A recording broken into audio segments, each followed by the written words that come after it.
Good morning. How are you guys? How's it going? I'm so fucking eepy, bro. I'm so tired. I'm waking up. I'm waking up. Hope you guys are doing well. How's it going? Let's see. Who took my first today? First was taken by Zelfar. Oh my gosh. Thank you so much, Zelfar, for taking my first today. Makes me very, very happy you could be my first. We got Daily Pills, we got Zelfar, Jeremy, Lazy, Engar, Gothosaurus, Grilled Egg, Nordy, Nuclea, Vortexiality, Phi. We've also got Jacob on YouTube. Hi, Jacob. Also, hi, Eon. Ion Sculptor. I'm sorry, I'm still waking up. Welcome in. Also, thank you so much to Lazy for the 3 stream streak. And to Jeremy for the 5 stream streak. Oh my gosh. Jeremy currently in the lead. Thank you, thank you. I appreciate y'all. Also, hi, Merciful. Welcome in. Hope y'all are doing well. I still have a bit of my morning voice. I literally just woke up 10 minutes ago. Oh my god. Grilled Egu, thank you so much for the 5 stream streak as well. Thank you. I appreciate it.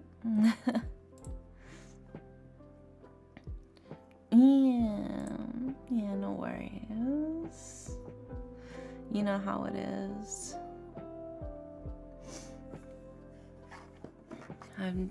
I've just been working on a lot of stuff. I've been working on art commissions. I've been working on the art for the ASMR video. I finished the script for the ASMR video before I went to bed earlier. Been talking with the commissioners to make sure everything's looking okay. I have a couple of edits I have to make.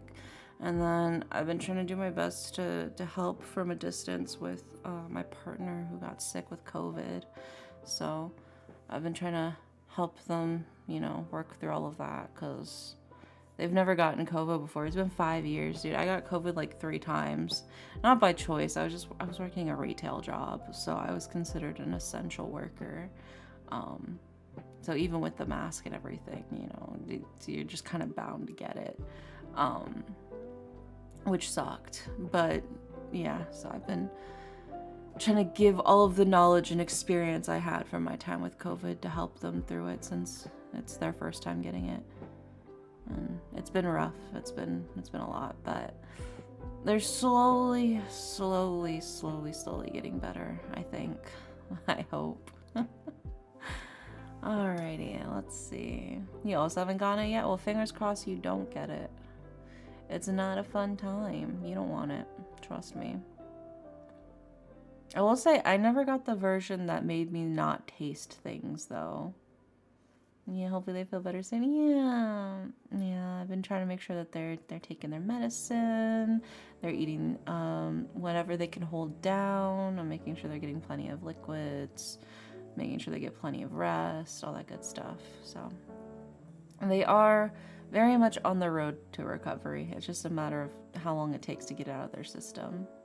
I never got the shot either, not against vax. I just fear needles. The trick for me, because I also used to have a pretty big fear of needles, don't fucking look. Don't let them count. If they count, that is the worst. I tell them, don't count. Don't tell me anything. Don't give me any signal that you're about to do it. I'm going to look the other way and you tell me when you're done, right? That helps me a lot, honestly. And I just try to think about whatever. I start thinking about whatever projects I'm working on. I'll be like, okay, I have to tackle this, and this whenever I get home. I have to do this chore. Oh, I have to do the dishes. I gotta make sure I get enough washing soap from the grocery store. Oh, maybe I should get the orange flavored dish soap, or maybe I should get the green apple flavored dish soap, whatever it is. And then by the time you realize that they're patting you on the thing. But it's because I had to start doing that because I also started donating plasma And that is way worse than getting a shot. In my personal opinion, because of like where they put the needle. Yeah, so I cannot look at my arm while they're taking the plasma. As long as I don't look at it, I'm fine. And I think that's the trick. I think that's the major thing. Don't look at it and don't think about it too hard, and you'll be okay. And so I've kind of gotten over my fear of it just by telling them whenever they're like drawing blood for like blood work, or if they're giving me a shot for like vaccines or whatever it is, I'm gonna like, I'm looking the other way. You tell me when it's out, all right? When it's no longer inside of me. Because then it's just like a light prick, you know? I got my blood drawn so much that I'm immune now. Yeah, I mean, I think me donating plasma so often also helped me get through it a bit more. But I still can't look at it. I can't look at it. It's freaky to look at. I don't know. Alright, let's see who's first in the queue. So far we've got Zelfar, who has a love reading. Then we've got Lazy, who has a love reading. And then got the Saurus, who has a love reading. And then Merciful Madness, who has a lab/project reading. Interesting, interesting. Alright, well that's the current queue so far. Most of these are love readings, very exciting. So we'll go ahead and we'll start with Zelfar.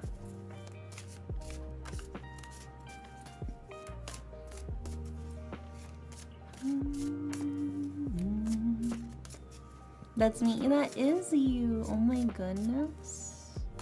What are the odds?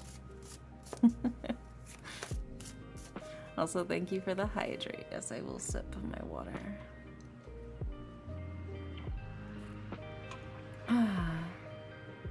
Oh, Dere. Yes, that's me. I'm Dere. Yes, so far. I have something to show you. Ooh, what is it?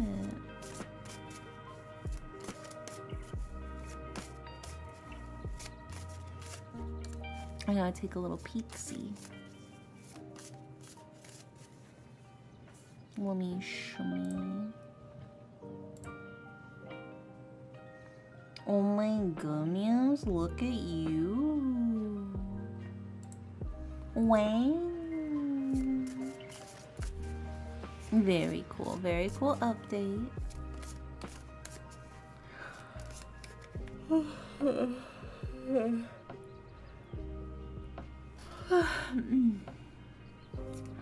Nice, I got my early morning yawns.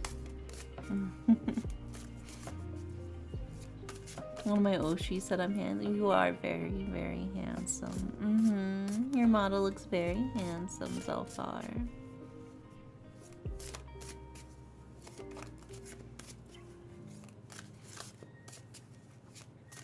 Your hair looks very soft. And that's what I look for. I look for soft, luxurious hair.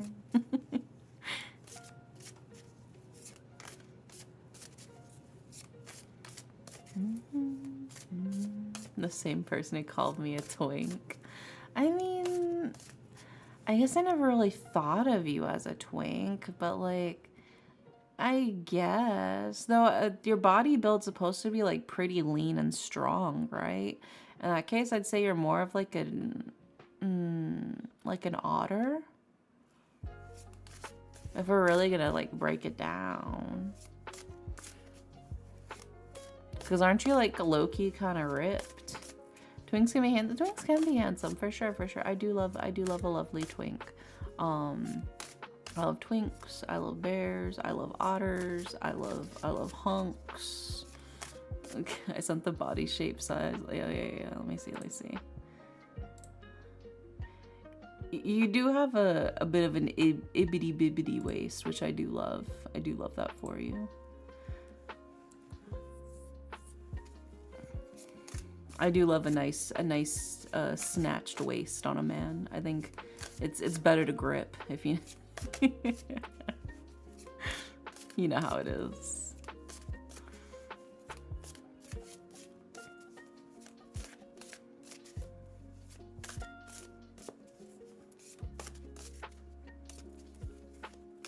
I don't know how I describe my body shape. I mean, it do be a circle. There's nothing wrong with a circle shape. It's getting colder. People are looking for somebody to snuggle, to share warmth with, if you know what I mean. If you're shaped like a teddy bear, that's part of your appeal. That is an appeal. Look, just, you don't have to be super, super shredded. You don't have to be super, super snatched and skinny. You don't have to be, you know, hairy. You don't have to be hairless. But you just gotta know what your appeal is. You gotta know what your marketability is, if you will, you know? Are you the Freddy Fazbear?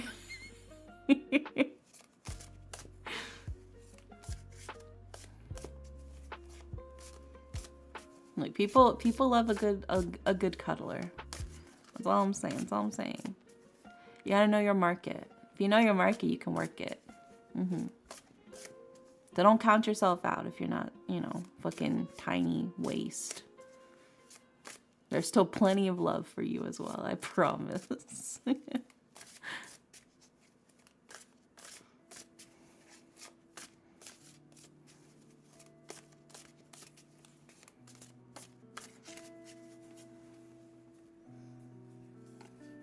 Plus, like, the whole dad bod thing was like a whole trend for a while.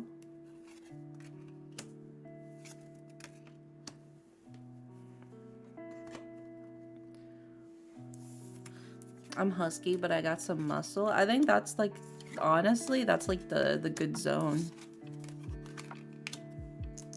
You got the muscle, so you got the strength, but you got the fat to buffer it, to soften the blow, you know?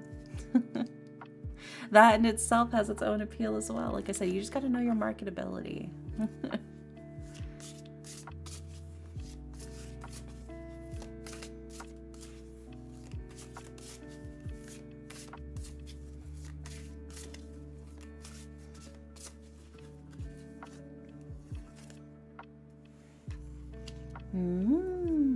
Okay.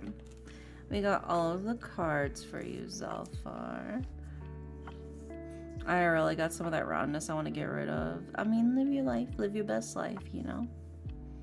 Also, hi, Yashavsvi. Welcome in. But yeah, I mean, you should do whatever makes you feel the most comfortable in your body. But I think you'd be surprised how many different body types people can in fact love. You know? All right, let's go ahead and put these up on the screen for you, Zalfar. Starting with...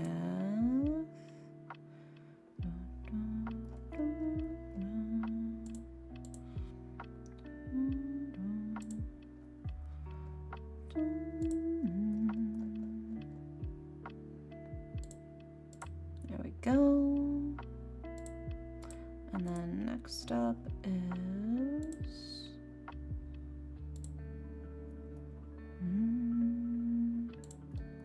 Hi, Berserk. Welcome in. Why you so dang cute? No you. No you, actually. Uno reverse. Fucking got him. And then the last card is...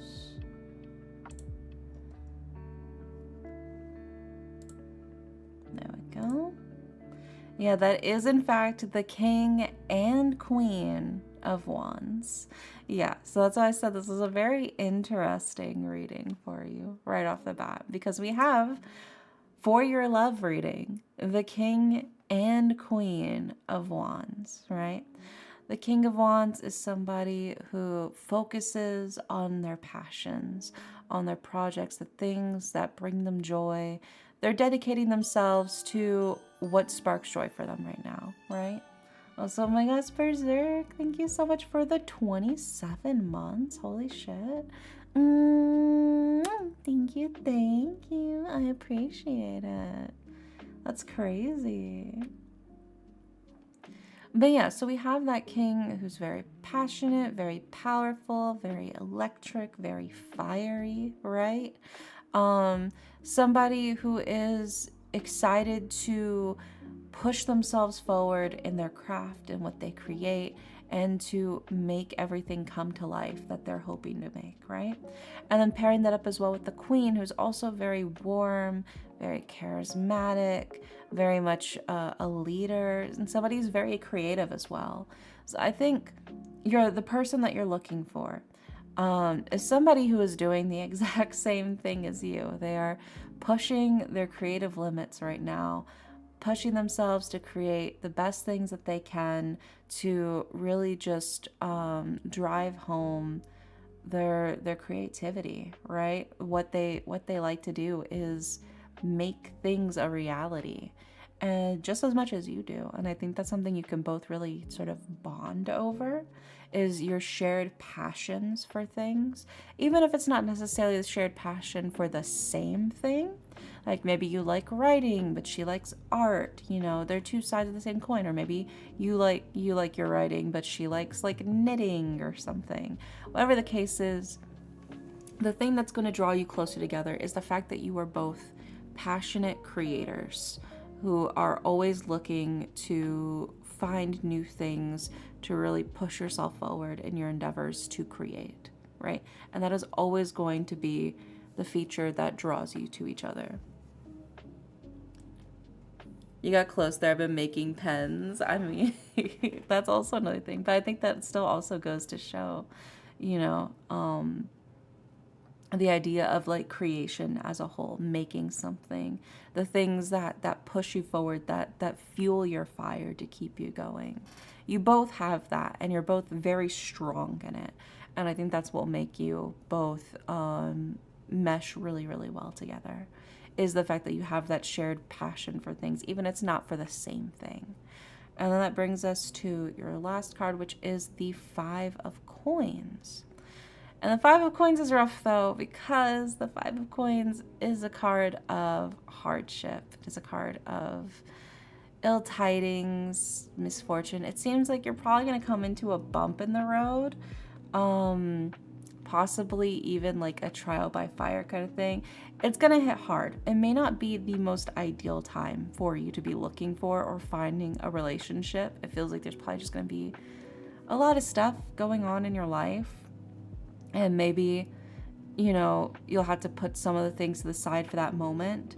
So it might be a bit difficult for you to really grasp, okay, I need to do this, this, this, and this in order to work through this. Or, you know, it feels like a lot of it is like timing. Timing feels a little weird. Timing feels a little awkward. But you have something special here, so I think try to focus on preserving it and keeping it going, right? It is worth the investment. It's not often you get both the King and the Queen of the same suit together next to each other, you know?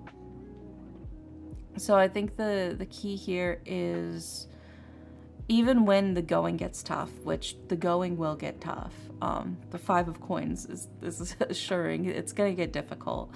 Make sure you focus on building that connection, right? Don't let it pass you by. Don't become the what could have been, you know? Put that time and effort into it, even if it might be difficult, you know?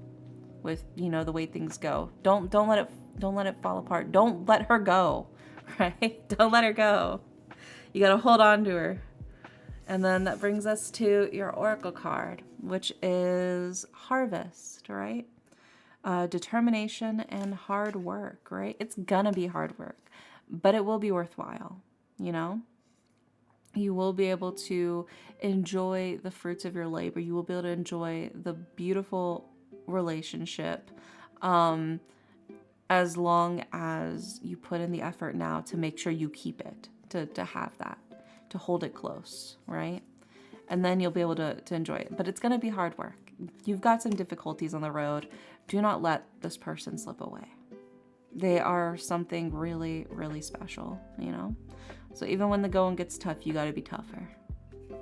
But if you do, it'll be worth your while, for sure. You know, just don't ghost her. Don't ghost your queen, all right? And I think you'll be fine. There you go, Zolfar. I hope that helps for your love reading. And you want the cue so far? Yeah, let me see. Let me see who we all got right now. So we just did Zolfar's reading. Next up is Lazy.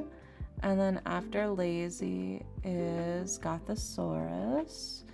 And then after Gothosaurus is merciful. And then, well, that one kid, thank you for the follow. After merciful will be berserk. And that's the current queue so far.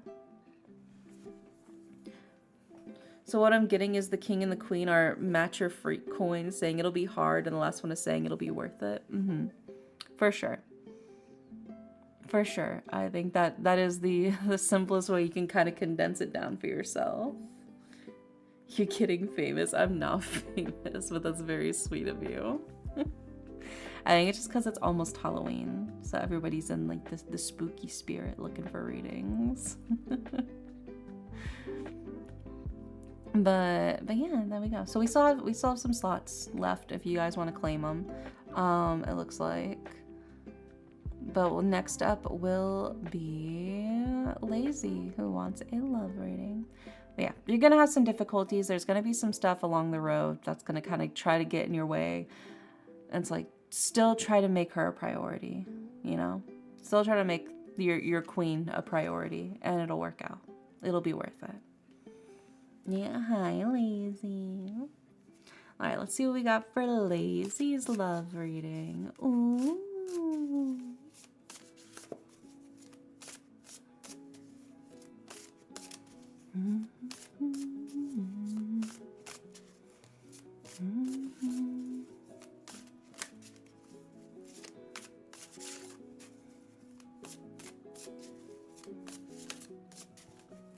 I like now may make a second bowl of noodles. Oh my gosh, that sounds so yummy. I made chicken salad out of the leftover rotisserie chicken that I like devoured. That's what I had for lunch, and it was pretty good. I think after stream I'll probably make some hash browns. I do have some like hash browns I can throw in the air fryer. And then like a cheesy omelet maybe. If I'm feeling freaky, I'll add in some like mushroom and spinach, but we'll see. We'll see how freaky I'm really feeling when it comes to it. Oh my gosh. Hi, Alex. Welcome in. Or a bowl of chips. Bowl of chips sounds good, actually, too. I'm just hungry. But I do definitely want the hash browns, though. For sure. For sure I'm making the hash browns. Yeah, the freaky hash browns. Yeah, I like getting the hash brown patties that are like, they're like the same shape as like the McDonald's hash browns basically, but you just nuke them in the well, not the microwave. I mean, I guess you could, but it wouldn't be as good. But you nuke them in the air fryer or in the oven, and they're really good. They get really crispy. I do like them a lot. You gotta season them with salt though afterwards, right when you pull them out. Otherwise, they're like kind of bland. But they are very crispy and yummy. Imagine putting them in the microwave. That'd be definitely not as good, not as fun, for sure. But I have cooked hash browns on the stovetop before. But like it's like the different type of hash brown mix, not like the hash brown patties. Hash browns, freaky style. I have made sweet potato hash browns before, like a sweet potato hash. That was really good. I did really like that a lot. I'm a big fan of sweet potatoes.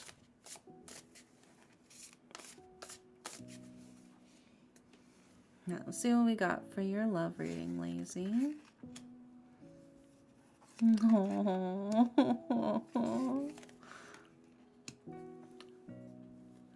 Sweet potato hash brown sounds amazing. It's so good. So, so good. All right. We got the cards for you, Lazy. Let me go ahead and put these up on the screen for you. I'm definitely a sweet potato. I'm sure you are. I'm sure you're the sweetest potato in all the land.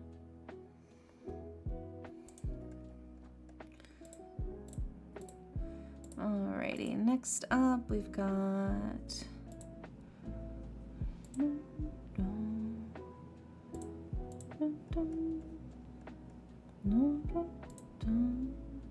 And then the last card is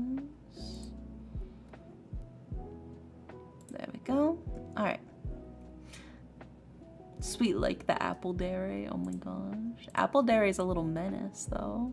Are we sure apple dairy is sweet? All right, we got all of the cards for you. So, in order of left to right, we've got the Hermit, which a very interesting card to start off with for a love reading. We also have the reverse Page of Wands and the reverse Knight of Cups. So I think this one's going to be a little bit of a smidge of a marshmallow roasting, if you will, when it comes to love for you, lazy. But we'll go ahead and we'll start with the Hermit, right? I know. They want what's best for you. They want what's best for you, lazy. But starting with the Hermit, right? The Hermit's somebody who tends to keep to themselves, very introspective, you know, kind of seeking inner wisdom. It feels like maybe you're not actually like actively putting yourself out there in terms of love. You're kind of keeping yourself hidden away. It could be for a variety of reasons, but maybe it's out of fear of rejection or fear of the unknown, you know? But yeah, right off the bat, we have the Hermit card kind of being like, no, I don't want to leave the house. I don't want to go outside. And it's like, but if you want to meet people, you got to leave. You got to go out there. You got to see the big unknown, you know? Following that up as well with the reverse Page of Wands. Well, the Page of Wands is somebody who's like new on the journey, ready to start. You know, there's like that sort of lack of experience there. Also, hi, Daddy on Weed. Welcome in. Hope you're doing good, you know, hope you're chilling. But yeah, so we have this reverse Page of Wands here, which is very much like, it feels like there's some lost opportunities. I think because you're having difficulty putting yourself out there, you are losing out on the ability to meet amazing people who would absolutely be into you, you know? The reverse Page of Wands is like, what are you doing? You're not even starting your journey because you're not even stepping foot outside of the house, you know? If you want to meet somebody, if you want to fall in love, you got to put yourself out there, but you're not, and therefore your journey can't start. This is the delayed start. This is the bad news, unfortunately. You are missing out on people who are absolutely interested in you because you are not letting yourself be known, you know? And then that sort of brings us as well to your final card, which is the reverse Knight of Cups, right? And while the Knight of Cups is very much like a dreamer, very much like imaginative, very artistic, very romantic, in its reverse, it kind of turns those up to like somebody who's very much got like their head in the clouds. You got to come back down to earth. You got to come back down to earth. You're expecting, you know, a beautiful prince or princess to come over on their fancy white steed and arrive at your doorstep and knock on your door and wait for you to answer and then sweep you up off your feet and take you away. But the beautiful prince or princess will never know, you know, that you're there if they never meet you in the first place. You gotta let yourself be seen in order for yourself to be known, you know? You gotta realize that if you want those really sweet, romantic meet cutes in your mind to come true, it requires you to meet someone. That is the key to the meet cute, is that you have to meet them. It's in the name. I'm getting roasted by the cards. It's okay, lazy. But yeah, the cards are definitely like you gotta actually leave the house and meet people if you want to meet people. And then you'll be able to meet people. And then you'll be able to fall in love. But for now, it feels like your daydreams, as of the moment, will probably end up staying daydreams until you take some form of action, you know? So, what action are you going to take? Are you going to go to the coffee shop and act all mysterious, you know?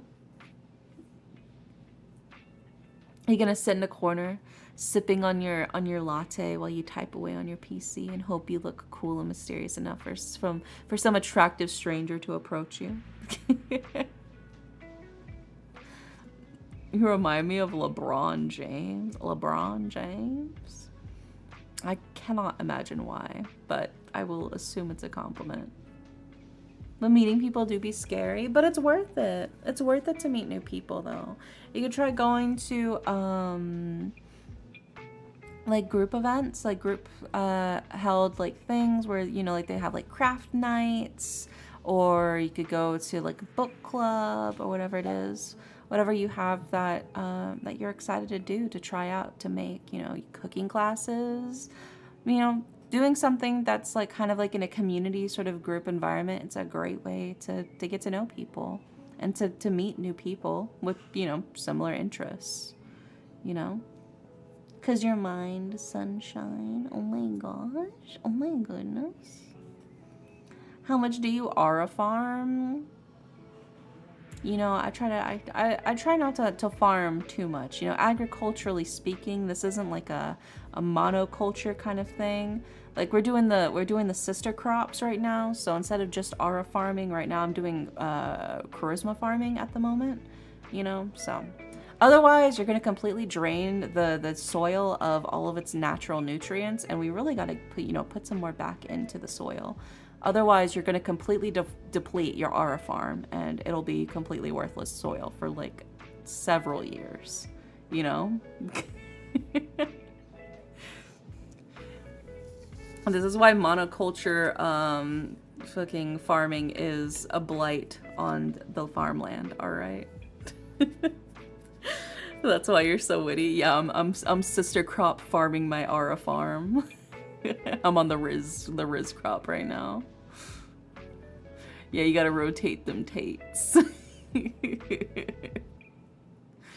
All these cards say get the fuck out and quit being a sad sack. You gotta. If you wanna meet people, you have to meet people. If you wanna fall in love with someone, you have to meet somebody to fall in love with. I think that is the key thing here.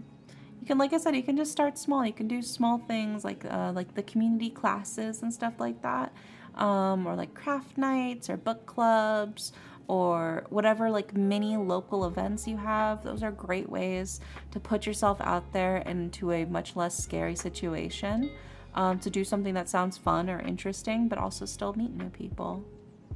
The mother crop has spoken. Yeah, I believe in you, Lazy. It'll be a-okay.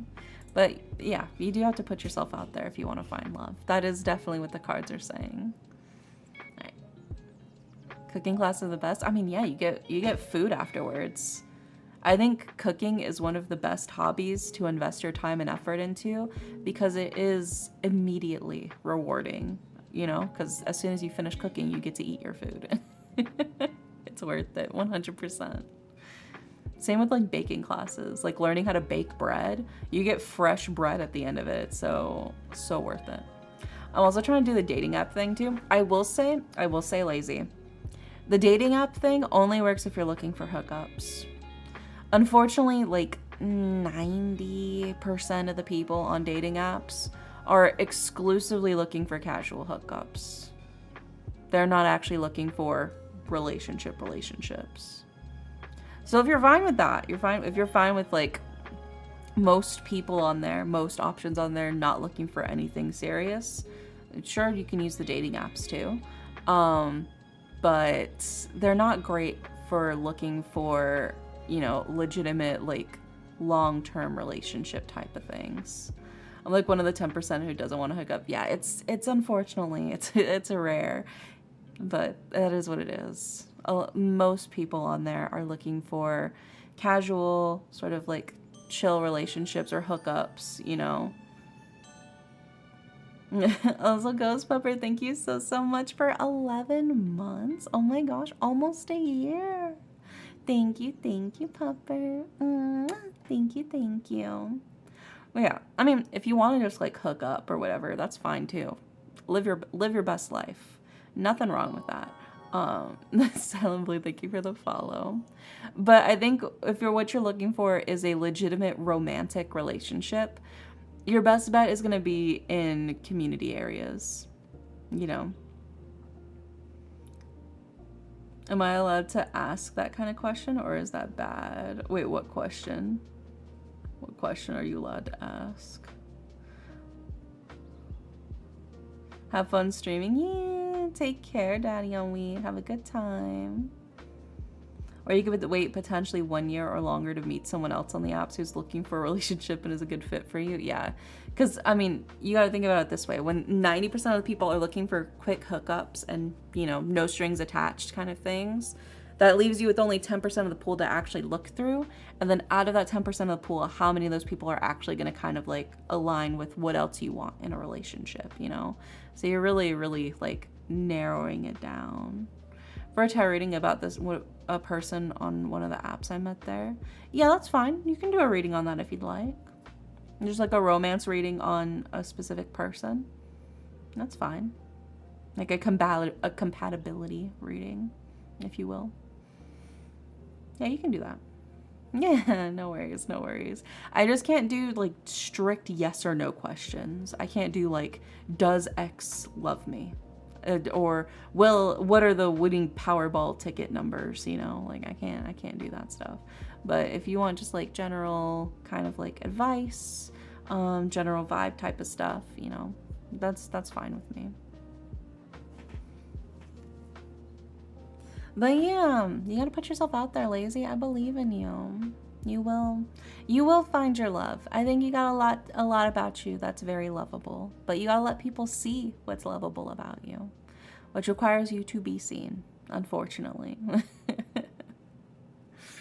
Like I said, if you want to do the dating apps, you can, but it's gonna be legitimately much more difficult to find somebody that I think matches what you're looking for, especially for like a more long-term serious romantic relationship on a dating app.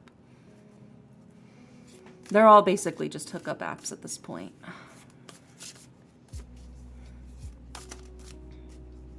But if you want to hook up, then by all means. I mean, maybe they'll give you like a confidence boost or something.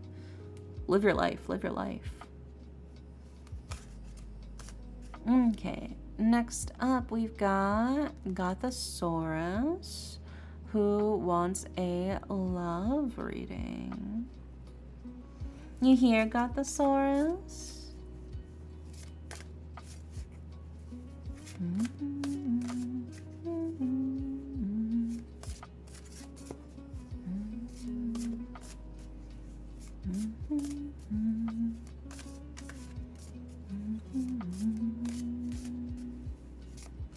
Is Gothosaurus here? Did Gothosaurus disappear? Gothosaurus! Let me sip my water real quick. Hi, Giggles. Welcome in. I'm Eepy, but I'm here. Hi. Well, it's a good thing we're doing your reading now. Then you can go back to Eep. Let's see what we got for your love reading, Gothosaurus.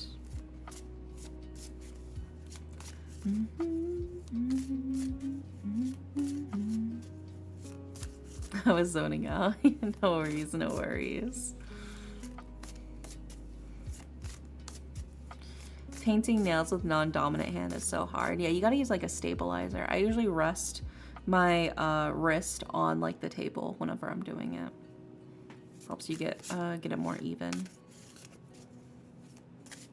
But also sometimes it just takes a little bit of practice. But I definitely feel you because I paint my own nails as well.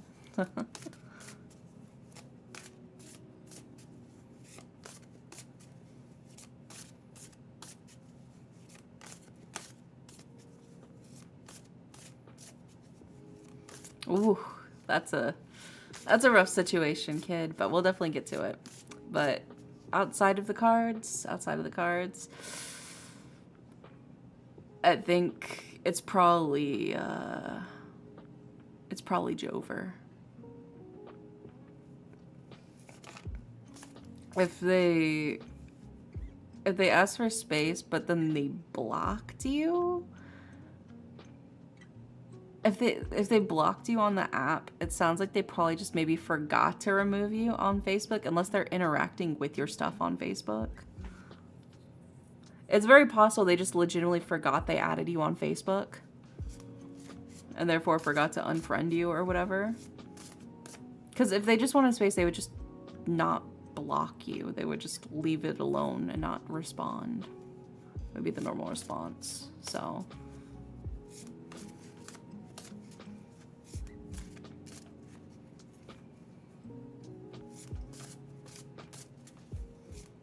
I mean, you could stay Facebook friends in case he's just planning to reach out to you on there instead whenever he thinks it's good. But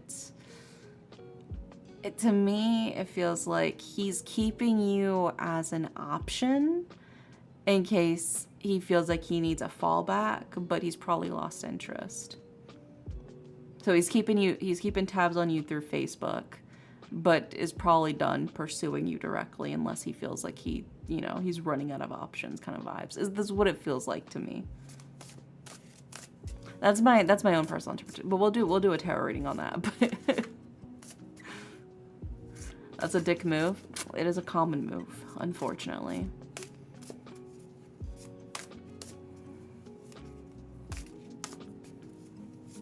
I feel like he's fearful of attachment and he knows I'm anxious. Yeah. It can be difficult. People have their own way of like dealing with stuff. But to me it sounds like he's probably, yeah, I'll save you for a rainy day kind of thing. Yeah, that's what it feels like. He's like, well, let me see if I can find someone, quote, better, and then I'll get back to you kind of vibes is what it feels like a little bit. And then if he feels like he can't, then I'll probably come back and message you. But we'll see what the cards say. But to me, that's what that feels like, just reading that. I would say cut your losses and next time, take it slower with the next person. Breadcrumbing. Yeah, breadcrumbing for sure.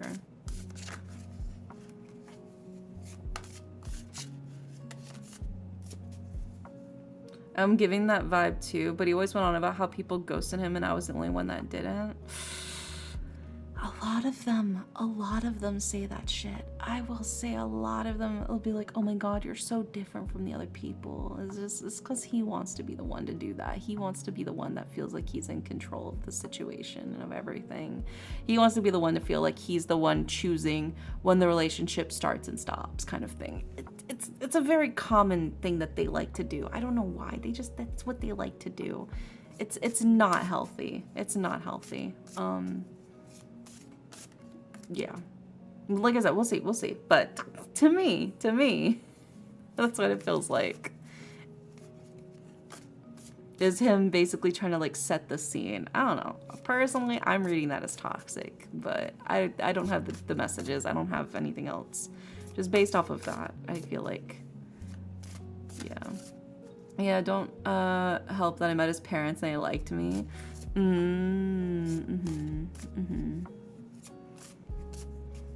You already met his parents? You are moving really fast. He probably freaked himself out. He's like, oh, wait, we're going a little too fast here. Let's chill out.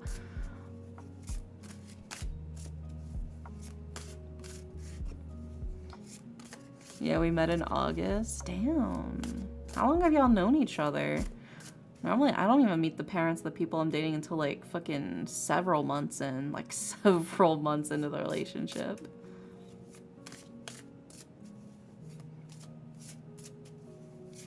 One person did try though. Like, I was on my first date with somebody and like towards the end of the first date, they were already telling me about how they wanted me to like meet their parents. I was like, I gotta go. I gotta go, man. I gotta leave. I gotta leave this Red Robin right now. August 13th, I slid into his DMs when we met on the 16th. And then you met his parents in August too? So literally like 2 weeks maximum you met his parents? That's way too fucking fast. I mean, everybody moves at their own pace. It could be legit, but to me, I think that's moving too fast, personally. I think if you're meeting their parents within the first 2 weeks, I think that's a little too fast, personally.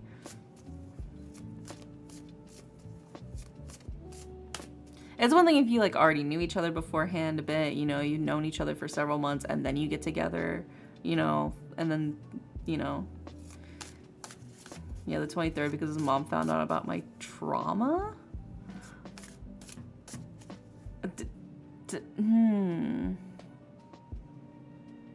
There's a lot going on here. There's a lot cooking in this soup.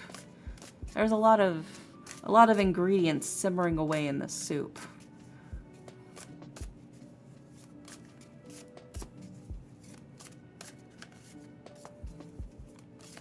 I think you gotta slow your roll. I think that's what it is. You gotta slow your roll a bit. I think you're being a little too quick on the jump with a lot of stuff. I think you're trying to push things forward at an expedited rate, if you will.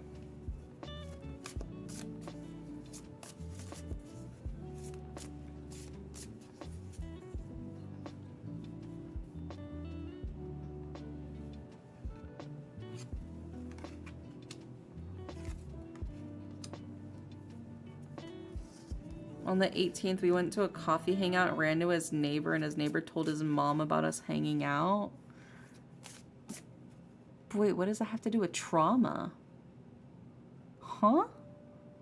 What does that have to do with trauma, though? If it was just the neighbor saying that they saw you together, I don't know. I'm confused. I would just say you gotta slow. You gotta chill. You gotta chill. Take it slow and steady. You got your whole life. Your brother passed away 10 years ago, and his mom wanted to see a photo of me. But what does that have to do with your brother? Huh? Huh? What does that have to do with your brother, though?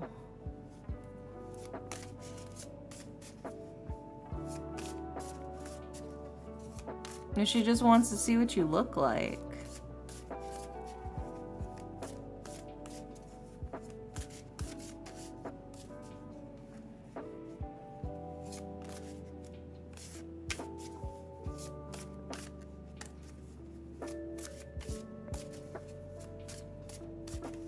Alright, well, let's see what we got for you, Gothosaurus.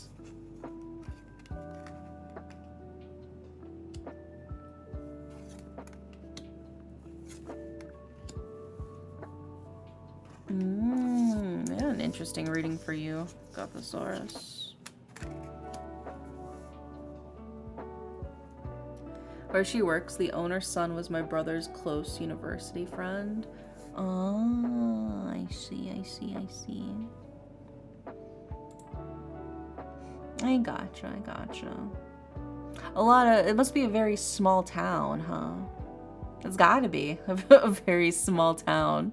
If your mother knows your brother's best friend and your neighbor ran into you when you were getting coffee, to me that reads a small ass town. Not really okay, so you're just hitting all the freaky coincidences, I guess.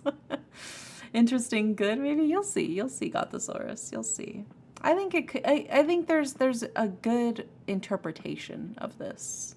You'll see. Let me put them up on the screen though.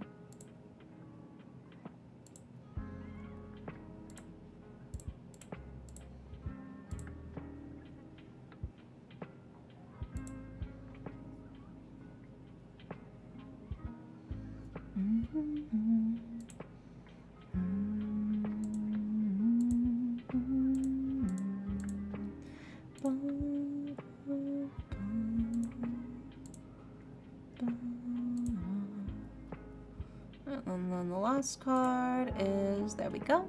Hi, Elizabeth, welcome in. All right, we got all of the cards for you, Gothosaurus, for your love reading. In order of left to right, we've got the Eight of Cups, we have the Magician, and we have a Judgment. So let's go ahead and start breaking these down for you for your love reading, starting with the Eight of Cups. The Eight of Cups is, the well is poisoned, it is time to move on. This isn't worth your while. Whatever you were kind of trying to do here, it's not working out. You got to cut your losses, right? There's the whole sunk cost fallacy. Just because you've already put in time and effort does not mean that you need to keep putting in time and effort. you gotta cut your losses, unfortunately. This time it didn't work out, but you can save whatever energy you would have kept putting into that into something else instead, you know? You just gotta keep moving on, keep moving forward. It happens sometimes. It's unfortunately, but it is, you know? But we do follow it up with the Magician card, right? And the Magician is a card of potential. So I think what's kind of happening here is you have that ability to kind of see that potential in like everybody, in every relationship. You can kind of see the spark of potential in other people. You're like, oh, I can totally see us doing this. I can totally see us in the future doing this. I can totally picture myself with this other person in this relationship doing this and this and this. Which is great, because it means that you are building towards a future. But it requires two people to build towards that future. You can't build it all on your own, you know? As much as you may want to, the time and effort and energy that you are putting into these relationships, it feels like you're not getting it back. Like they're not trying to put in that same amount, or at least some of that same vibe of like energy back into the relationship as well, you know? I think that's kind of like the key thing that's sort of kind of getting in the way of you really finding somebody that you truly feel like you click with, is because you're already picturing like, oh, we can totally be just like this in the future. I can totally picture myself doing this with them, you know, 1 year from now, 3 years from now, 5 years from now, kind of thing. They are not doing that. They are not envisioning that. They are not thinking about future potential or like relationship possibilities or how your relationship is going to grow. They're not really thinking about that. And therefore, they're not really matching your vibe in growing the relationship into that direction, you know? So I think that's kind of like the key thing here is find somebody who's also looking to sculpt and craft the ideal relationship with you, right? I mean, even somebody like a sculptor, somebody who's sculpting a statue out of marble, is often not sculpting it alone. There's usually people helping them in some way or another, even if it's just taking the bulk off of it and they just focus on the details. Whatever the case is, it's going to be hard to carve all of that stone all by yourself. You're going to need help. And I think that's why it's important for you to find somebody that can help you, you know? In actually creating that ideal relationship that you're looking for. And then that kind of brings us to your final card, which is Judgment, right? And Judgment is a card of new possibilities. It's change just over the horizon. It's the end of one thing, yes, like I said, that 8 of Cups, time to let go. But it's also the dawn of something new. This is your chance. This is the end of winter, the beginning of spring. This is your call to action. This is the time for you to actually take action. And I think your action is letting go of the past, letting go of what's currently not giving you that fulfillment, and moving forward into that direction that you really genuinely want, you know? So I think that's really like the key thing here. And then, yeah, so very much it's the idea of find somebody who's going to match your freak, who's going to want to build towards the same future as you, and then actually build towards it. It's okay if you have to cut your losses where you do. You're saving your time and energy. Think of it as saving your time and energy rather than wasting what you've already spent. You know? I think if you approach it that way, it makes it easier. But there you go. I hope that helps, Gothosaurus. And hopefully just in time for the ad break that's apparently starting. There we go. Yeah, I believe in you, Gothosaurus. Mm-hmm.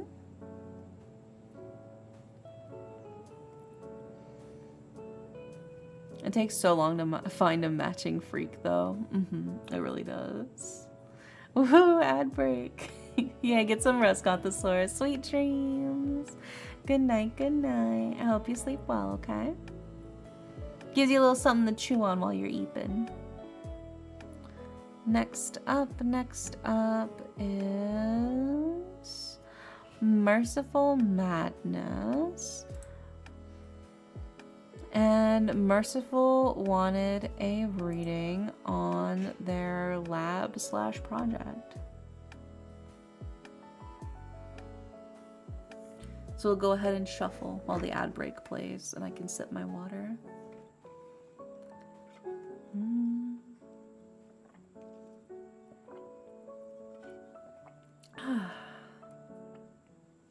Yeah, there you go. All right, let's see what we got for you.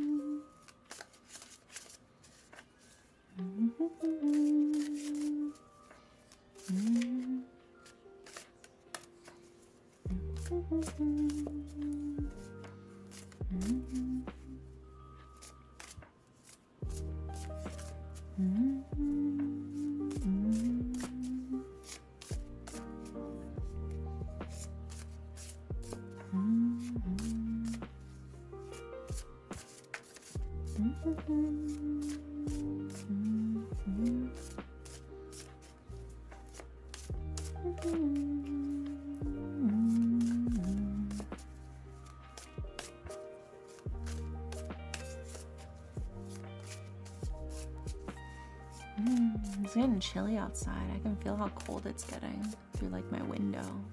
I gotta buy some hot cocoa.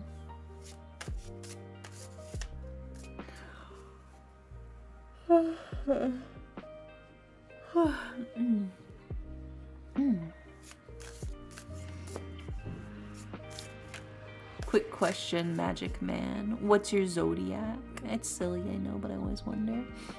I'm a Leo. I'm a Leo. I got an ad for yogurt, Dairy Queen, Xbox, Disney Plus, Black Ops 7, and Dell. Oh my god, I hope you're not lactose intolerant. For yogurt and Dairy Queen?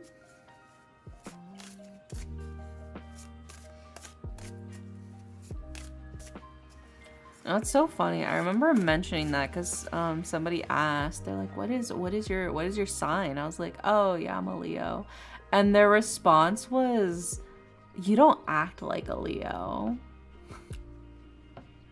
Like you don't act at all like a Leo does." They're like, "It must be from your trauma." I'm like, "What? What? What do you mean by that? What the fuck are you talking about?" I think I'm very cat-like, actually. I'm not, like, cat-like in the sense of, like, attacking, but I'm very much, like, lay on a rock in the sun and sleep all day. I am very much a cat, bro. I hate that. Yeah, that's what they said. They were like, "Yeah, it must be from your trauma. Your trauma's affecting you. That's why you can't act like a real Leo." I'm like, brother, this is a Twitch chat. You don't know shit. I'm a chatter. all of your interactions with me have been through through me typing. Like, I'm an Aries with Aries Sun, Leo Moon, and Libra Rising. I don't remember what my sun and I don't remember what my moon and my rising are. I don't remember. I'm gonna be real with you. I'd have to like look all that shit up again. Yeah,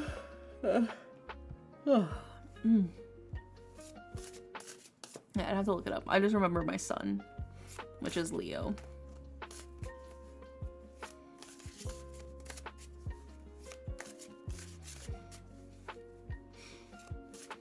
Excuse you. Indies jumpy if you pour water on them. True, very true. If you squirted me with water, I'd probably hiss at you. Just like a real cat.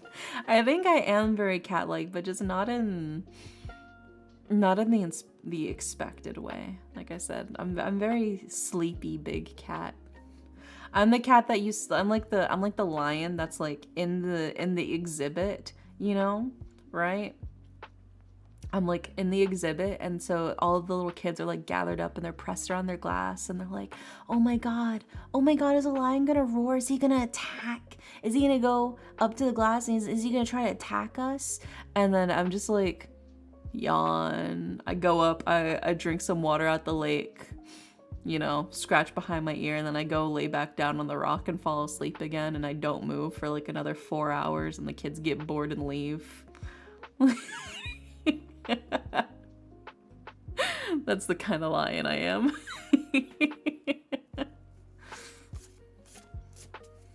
I'm a Leo too, yeah. A lot of people are born in Leo season. Means your parents probably got pregnant during Christmas. You were a Christmas conception. So like a regular lion, yeah. Yeah, like a regular lion. You're the cowardly lion? I'm not cowardly. Have you seen me play horror games? I would say I'm not very cowardly at all. I'm just sleepy. Speaking of horror games, we are playing more Silent Hill tomorrow on stream for Halloween. I'm gonna try and push to get the ending of the game tomorrow. So that's the goal. And then one kid screams, "This sucks." Yeah.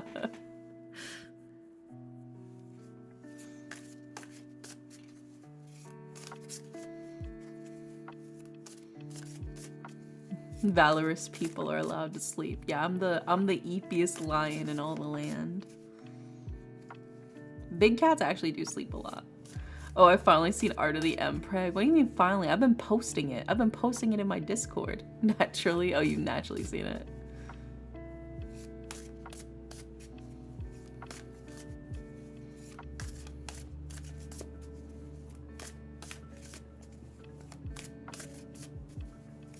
Yeah, there's been a lot of Mpreg art of him. It's very beautiful.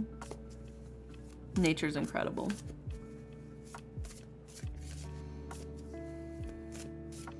Yeah, I'm gonna see if I can hit the ending. I feel like I'm getting closer to the ending. So I think if I do another like 5 or 6 hour stream tomorrow, I'll be able to actually hit the ending for Silent Hill Forte. Which is exciting. Because like I said, I've never played a Silent Hill game before. So we'll be able to get our ending and then probably unlock like New Game Plus or whatever. He's gonna have your eyes. Yeah, and twins, yeah. It's gonna be beautiful. My beautiful fox husband.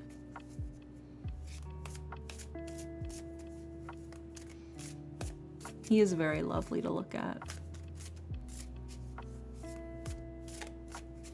I will say it is very interesting from, I think, a storyline perspective and like a storytelling perspective of how it very much feels like the game is really pushing you into a very specific direction. Like at the start, there was a lot more exploration. There was a lot more lenience of like, okay, whenever you get the chance, you go here. But like you still had like the chance to like explore and to like do a lot of other stuff and to like leave the area and kind of come back to it whenever you felt like it.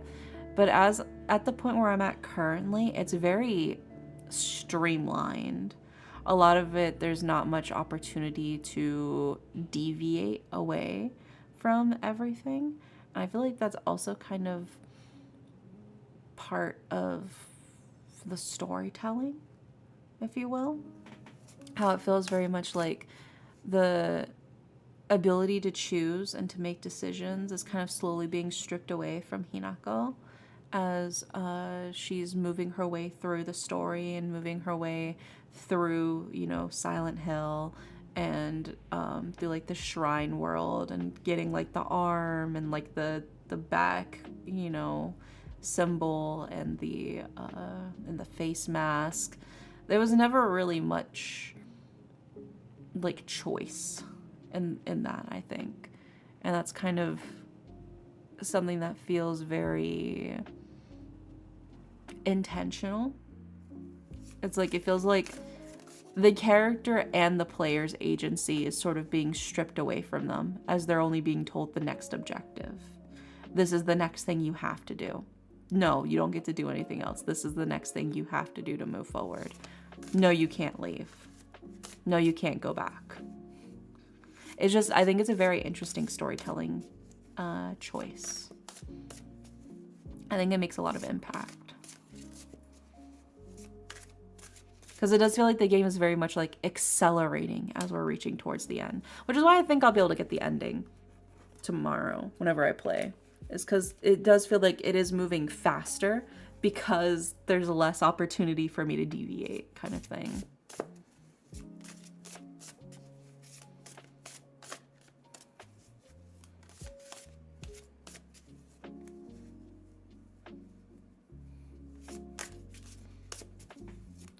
All right, let's see what we got for you, Merciful, for your project.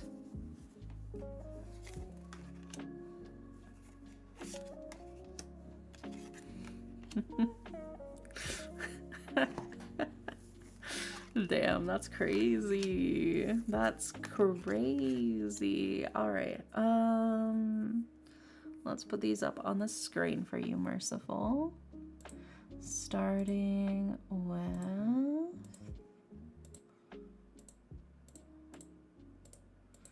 let me follow it up with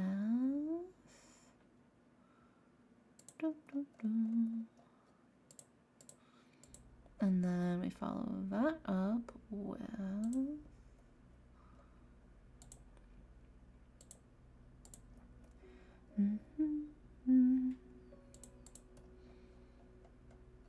there we go. Alrighty, we got all the cards for you. Hi Nox, welcome in. How are you? How was your debut stuff? Did you have a good time? Hope you're doing well. Welcome in. Alright, we got all of the cards for you, Merciful, for your project reading. In order of left to right, we've got the Ace of Cups, we have the Tower, and we have the Queen of Cups. Such a good time. I'm doing so much better after everything. That's good to hear. I'm so glad. I'm so glad. Yeah, it's nice seeing you. I hope you can get nice and comfy, cozy with us. We're doing tarot readings for people right now. It's Tarot Thursday. Last tarot reading I got was so on point, but I'm hoping that I passed it because it was rough. My fingers are crossed for you. My fingers are crossed. Hopefully it is. Do we still have slots? We do still have slots if you do want to yoink another reading to see. You definitely can. Yeah, we do still have some, which is kind of surprising. But I think it's just been slower in people grabbing one. I would remind me how. It's just a redeem. It's just a redeem. The tarot reading redeem. But okay, let's go ahead and start breaking this down for you, Merciful, for your project reading. So we start with the Ace of Cups, right? And the Ace of Cups is a card of abundance, it's productivity, it's beauty, it's the start of something really wonderful. It feels like there's a lot of emotions really like boiling over. It feels like you got a lot of really wonderful stuff happening, right? It feels like everything's kind of coming together. And then it follows up with the Tower. Also, oh my gosh, Boomba, welcome in, Boomba. How are you guys? How's it going? Oh my god, what games are you playing? Unga Boonga, yeah, Unga Boonga raid. How's it going?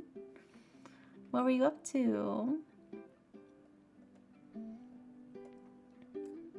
Did you win? Did you win games and demos? But yeah, so we start off with this sort of like very happy, very excited, very fruitful sort of Ace of Cups. And then we immediately follow it up with the Tower, which is a card of falling down. So it feels like everything's doing super great, everything's working as intended, everything's going super smoothly, and then you trip and fall flat on your face. That's what the Tower is in this instance. It's painful. It feels like everything's kind of just unraveled underneath you. Things have just sort of fallen apart in ways you did not truly expect, and maybe it's a little bit humbling even. Things were a little too easy, you're realizing, and things are a bit rough now. My friend jumped on my PC and controlled my PC to help my life, and it was chaotic. Oh my gosh, what went down over there? That's crazy. Somebody had to hop on a Teams to save you. But I'm glad you had a fun time. Also, Diz, thank you so much for the follow. Welcome in, welcome in. Yeah, we're doing tarot readings for chat right now. I can see if we still have any slots left if you're interested. We do still have a couple slots left at least. So if any of you do want to get a tarot reading, if you want to pop into the queue, it is a redeem if you want to snag the redeem for yourself for a tarot reading. But yeah, we're working on one right now for Merciful for their project. But yeah, so like I said, it seems like it was going really smooth sailing, and then all of a sudden everything just kind of feels like it's fallen apart. It feels like everything's sort of breaking down, and you're like, oh my god, I did not see this happening. It's kind of a bit of a shock. It's kind of a little bit scary. You're kind of maybe a little bit disoriented from your fall. Like I said, it feels very much like you tripped and fell flat on your face. But we do follow it up with the Queen of Cups. And I think the Queen of Cups here is like, look, when the going gets tough, you're tougher. When things don't go according to the initial plan, this is when you use your artistic ability, your imagination, and maybe a little bit of magic to pull it out of the ashes and salvage it. It's not going to be what you initially wanted it to be. When you were doing that initial period in the Ace of Cups period, it's not going to be what you thought it was going to turn out to be. The Tower's kind of like changed that. So I don't think you should expect your project to come out how you were initially hoping it would, but I still think it'll come out successfully. But I think you need to pivot gears. I think that's going to be the key thing here is you need to pivot gears. I think you need to change the direction, look at what you've got, what you can salvage, be like, okay, well, what can I do with this? I think now's a time for adaptation rather than trying to just simply fix what you already had and trying to keep pushing forward in that same direction. Otherwise, you could end up falling again, right? This is your chance to really show off like your ability to be like a visionary, right? Your ability to really bring forward your leadership qualities and to take charge of something, even if it feels like it's a mess right now. I think you have the ability to sort of scavenge and salvage what you can for yourself to make this still a success. It's going to be a different success, but it will still be a success nonetheless, as long as you look for what's still usable, you know. Cut away the bad parts, get rid of, you know, the burnt bits, scrape off the burnt ends off that toast. You can still eat that toast, you know? You got this, you got this. I believe in you. I hope that helps, Merciful. Fingers crossed. Maybe that gives you a little bit of encouragement. I like a burnt toast too. A little bit of burnt is fine, but if it's like really charcoal black, you should probably scrape at least some of that off. Otherwise, you're gonna upset your tummy. All right, it's not good to eat a bunch of charcoal. A little bit, it's okay. A little bit won't hurt you. But if the whole toast is black on top, you gotta get the knife and just start scraping it off. You know. Alrighty, next up is Berserk. And Berserk said, I'm going into battle, tarot reader, and I need your strongest tarot cards. You cannot handle my strongest tarot cards, traveler. I would, you'd like a reading for your Halloween party, and you will be battling shortly. It'll absorb your meds, yeah. Yeah, if you take medication, don't eat like the stuff that's like flavored with like activated charcoal or whatever. Like there was like a whole trend for Halloween where a bunch of stuff was using activated charcoal to darken it into like a black color. Don't do that. You're going to completely get rid of your medicine. Same with grapefruit. Don't eat grapefruit if you're on medication. It's gonna just completely null your medication. Even if grapefruit yummy, okay, it's not good for your medication. Oh, something with the fucking grapefruit, something with the charcoal, it just like absorbs it. Alright. We got Berserk in here, right? Berserk! Oh, traveler. Yeah, it takes too long, just dip it in the liquid charcoal. Liquid charcoal? You mean liquid smoke? I don't know if I like liquid charcoal. That sounds kind of gross. Is Berserk here? Or did Berserk disappear?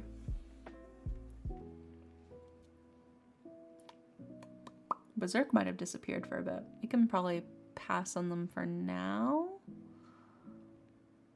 And then next up is Alex. And I see Alex is here. So we'll do the love reading for Alex and we'll circle back to Berserk in a bit. So let's do Alex's love reading.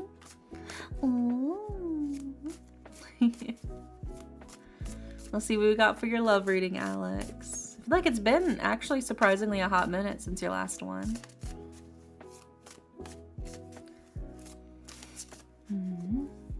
Yeah, get nice and comfy cozy, Diz. We're just yapping and shuffling cards. All that good stuff. We got the lo-fi in the background.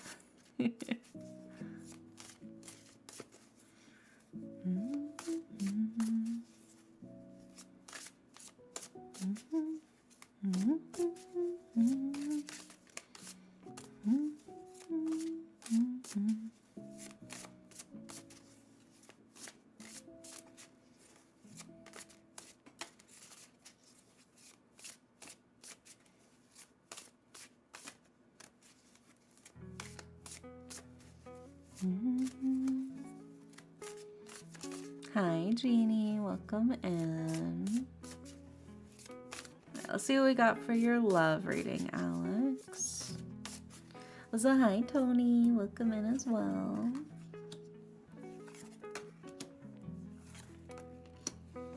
Damn, again? Oh my gosh. All right, let me grab your Oracle card as well since you're subbed, Alex. We appreciate you. I appreciate you too. I love spending time with you guys. I woke up for you. I could have canceled and gone back to sleep. I could have, but I said no. I want to do my tarot stream because I like hanging out with you guys. I woke up instead of going back to sleep for you. I feel like that shows my love and dedication for you all.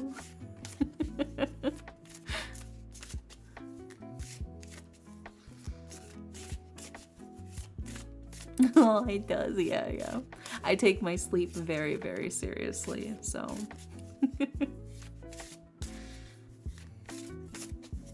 That's what we got for your Oracle card. Okay. We got all of the cards for you, Alex. Also, hi, Vivi. Welcome in. All right, so let's put these up on the screen for you, Alex. Starting with...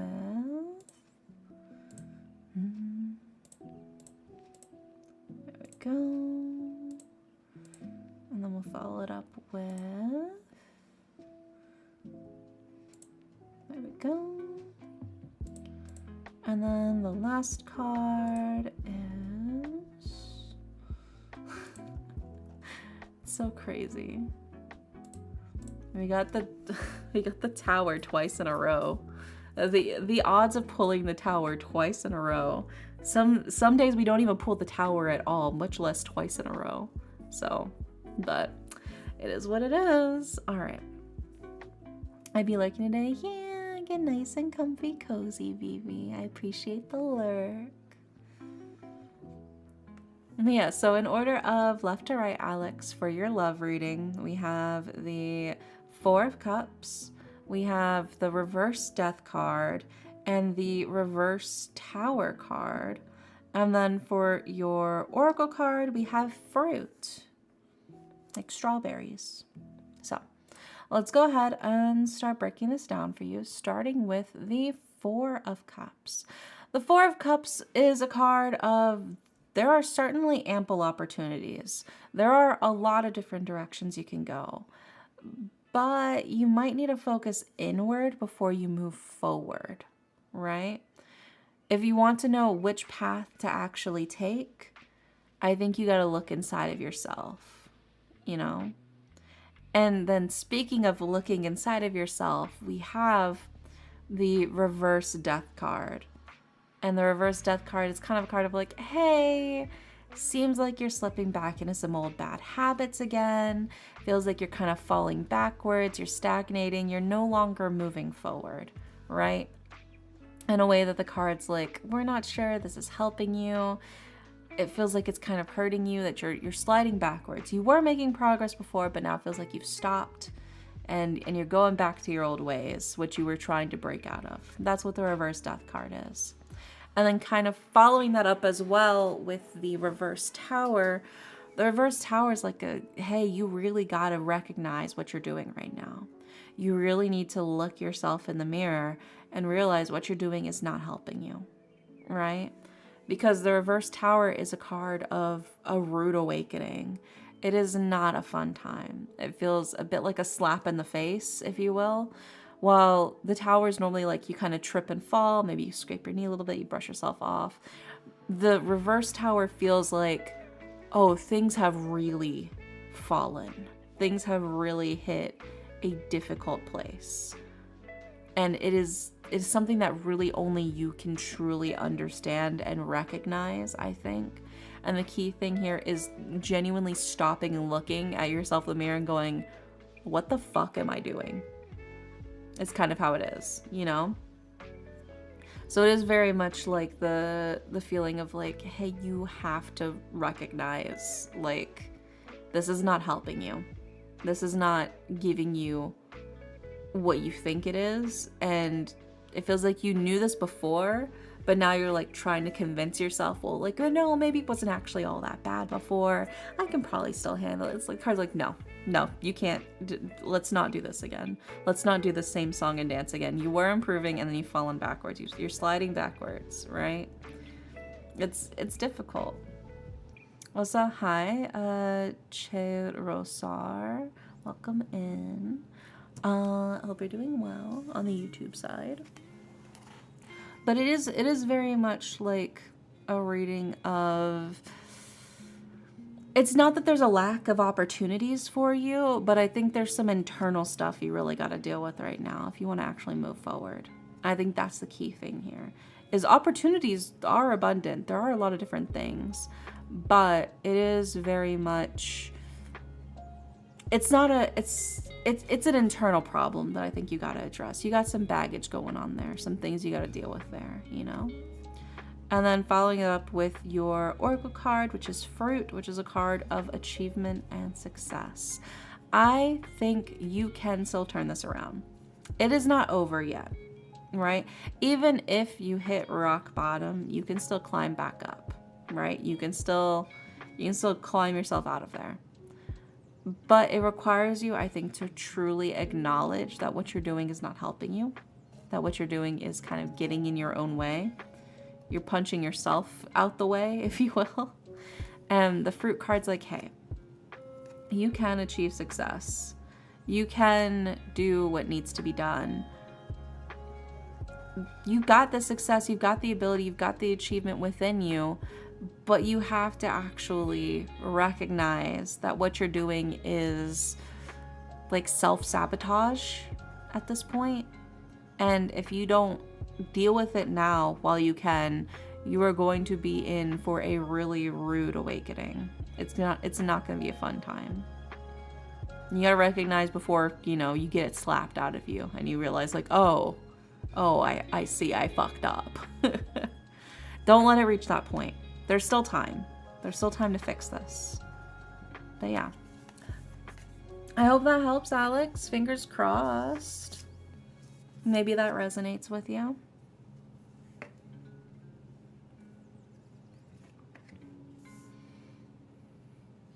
Yeah, we're currently working through the queue right now, Che. Through Twitch specifically. We've got the queue on Twitch. But as we go through, when we catch up, if we have any leftover slots, we raffle them off, and then anybody on either Twitch or YouTube can snag the slots. But right now we have the queue we're working through at the moment. But yeah, I hope that helps, Alex. Fingers crossed. I think it's a soul-searching kind of reading. Next up is that one kid. There we go. All right, let me drink some water real quick. Let me sippy sip.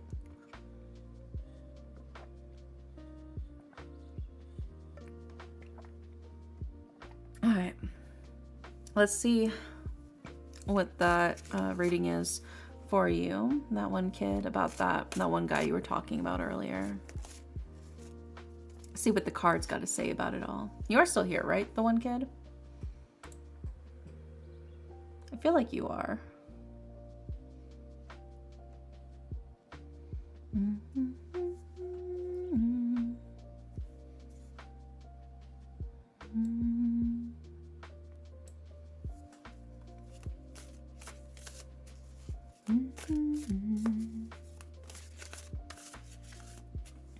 Are they?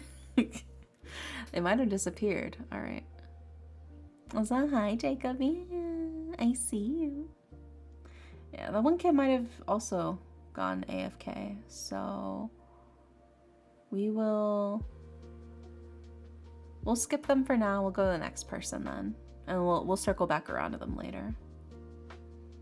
I'm more in shock that they're trying to call you out. They want to help you. They want to help you. They're like, please, please listen to us. Please hear us out. You know, that's what they were doing. That's all. Next up is Silent Blue. Silent Blue, are you in here? Did you also disappear? Or are you still in here, Silent Blue? Hi, Silent Blue. Yeah, I see you. All right, and Silent Blue said, I would like to know about love. I would like to know if this is a new love or a past person. Okay, okay. So a love reading for Silent Blue. Let's see what we got for you. You think the cards want to throw hands, but they don't even have hands. It'd be kind of freaky if they did. They just want to help. Sometimes I feel like a little bit of tough love is necessary to get through to people, though. You know how it is.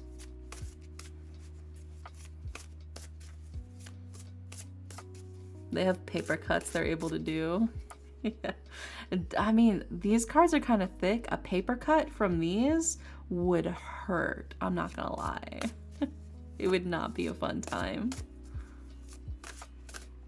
Would not want a paper cut from these tarot cards, for sure. Have you ever gotten a paper cut from like really thick like cardstock or cardboard? It's basically a knife, but paper.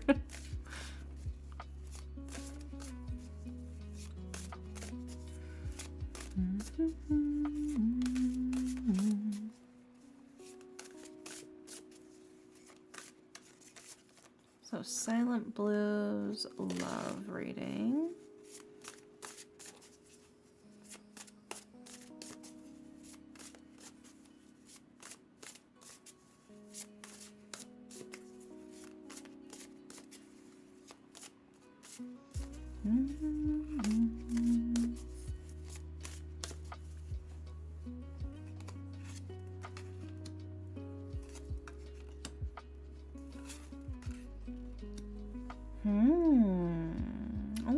Okay.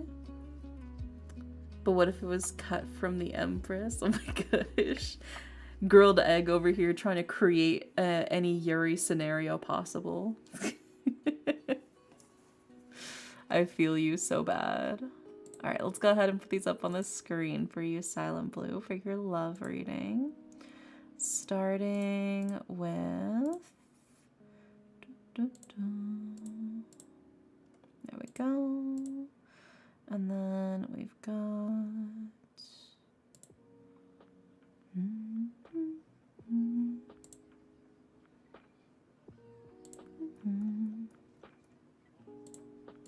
There we go. And then the last card, which I feel is one of the key ones here personally, is this one. There we go. All right. We've got all of the cards for you, Silent Blue, for your love reading.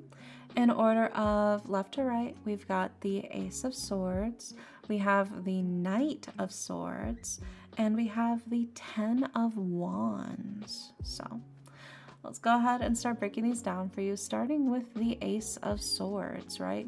The Ace of Swords is a card of victory. It is a card of conquering, in a sense, but it's also a card of healing, right? Taking the time to truly love yourself and to heal yourself, right? It is a card of using the battles that you fight to achieve a hard-earned victory. So it feels like there's a lot of like working through past trauma, working through past baggage in order to move yourself into a better place for yourself mentally, to both give and receive love, right? That's what the Ace of Swords here is really all about. It's like you are strengthening yourself. You are healing yourself. You can see here with like the sage plant on the card as well. It's that sort of healing, that cleansing, getting rid of negative energy, telling you like you are preparing yourself to both give and receive love. That's what the Ace of Swords is all about. And then kind of following it up as well with another sword card with this Knight of Swords. And the Knight of Swords is somebody who is, again, kind of very speedily trying to move forward, trying to charge forward, charge ahead, make themselves known, make themselves seen. Somebody who has a bit more experience under their belt. You know, they're no longer a page, they're now a knight, right? And with that knight comes this sense of protection as well, looking to protect someone or something. Whether that's like your idea of like romance, whether it's like your idea of the possible relationship that you're trying to pursue, or maybe it's a specific person that you're trying to go after, whatever the case is. The Knight of Swords is somebody who is speedy. They're ready to snatch up whatever they can and to charge forward, you know, unafraid, very brave, and with more experience under the belt than they had before. Like I said, you're no longer a page, you are now a knight. You've got a few battles under your belt now. You feel like you could probably handle yourself. And then that brings us to the Ten of Wands. And the Ten of Wands here is interesting because the flowers on this Ten of Wands are forget-me-nots, right? The Ten of Wands is a card of like wanting desperately to not be forgotten. I think the striving to be seen, to be remembered, to be loved, that is, I think, the key heart of the Ten of Wands. And it's hard. It's difficult. I feel like there's kind of a lot going on here in terms of love. The Ten of Wands is very much a card of like a heavy burden. There's definitely like a weight on your shoulders, a trial of the heart. To me, it feels like it could be, this is how I'm interpreting it. To me, this feels like this is a past relationship that maybe didn't work out because of who you were before, right? When you initially got together, you were young, you were naive, you were very, very drastically different people than you are now. But now that you're older, you've had time to mature, you've had time to learn, to grow, to make more, you know, mistakes and learn from them. And I think if the relationship was one of just simply inexperience of two people who had yet to grow into who they could be, I think there is a chance that things could be addressed in moving forward in the future. So I feel like this could actually be a past relationship kind of resurfacing, but not because of like you were, you know, it's a kind of past relationship where it didn't work out because of the timing, not because of who you were. Does that make sense? I hope that makes sense.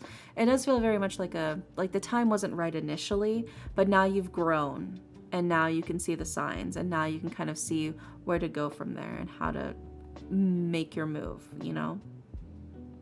Now that you've got all of this experience under your belt, now that you've grown into who you are now that you've worked through a lot of the baggage that you've carried with you through your life, it feels very much like the Ten of Wands here is almost like now's your chance to start looking back. You know, now that you've moved forward, you've made that progress, it's okay to start glancing backward a little bit, I think. And know that you don't have to deal with a lot of that alone. But yeah, I hope that helps, Silent Blue. Like I said, to me, it does feel personally like I feel like it's interpreting very much like a relationship that just wasn't meant to be at the time, just because of how things were, you know, with the timing and the who you were at that point was just not good for each other. But I think maybe now, as you know, the passage of time continues, the experience grows on you as you age, and the knowledge and the wisdom you gain throughout the years, the therapy you've probably attended has probably done wonders for you, you know. Oopsie, I fell asleep. Welcome back to the world of the living, that one kid. Last 2 years, I was broken off into a relationship when I was in my healing journey, and I met someone, and we did have a connection, but he rejected me and stayed friends and just kept moving forward for my healing journey. Yeah, I mean, I feel like if you've grown and you've sort of stabilized yourself a lot, I think it is a very real possibility that maybe there could be something that could still blossom from that. But I think the key thing here is there is, I think, a weight on your shoulders. There is still a lot more going on here. Maybe you're not fully done with your healing journey yet, but it feels like at the end of it, there is the possibility to sort of rekindle what could have been. That's what it feels like to me. But I think you're still not quite done with that healing journey yet, because again, that sort of 10 of Wands is also sort of like insinuating like the trial of the heart, the heavy burden, the weight on your shoulders. You've still got a little bit more to unpack, but you're getting there. You're getting there, you know? I believe in you. You got this, Silent Blue. But it does feel like you are on the right track. You are going in the right direction. You are focusing on healing yourself, and that can be very clearly seen through the cards. So keep it up. You're doing a good job. Love will always be there, so focus on yourself. The first person you gotta learn to love is yourself, you know? All right, you want to do your reading now, that one kid, now that you're awake? Because I did skip you because you weren't responding to me when I was calling to you. But now that you're here again, we can do your reading for you.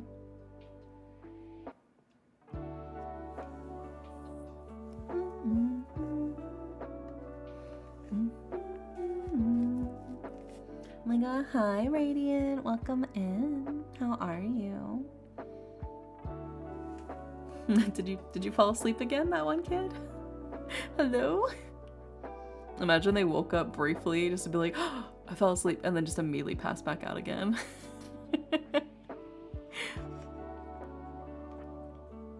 That's so real though. I do that all the time. I'll be like asleep and then I'll wake up briefly, check my like Discord DMs, respond, and then immediately fall back asleep again before I see their response. Like, where the fuck did you go? Wake up, go back to sleep. Sounds like Dare. Yeah, it does sound like me.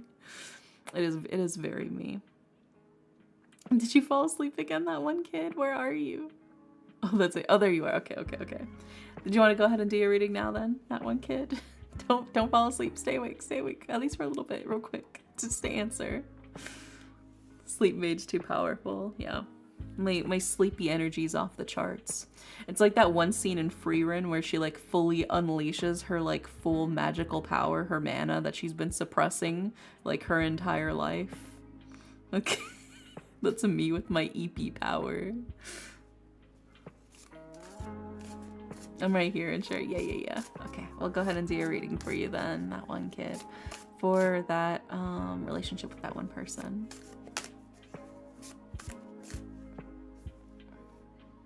Wakes up, it's been 1,000 years. Goes back to sleep. Yeah, if I was a genie in a lamp, I'd be having a good old time, just sleeping away in my little genie bottle.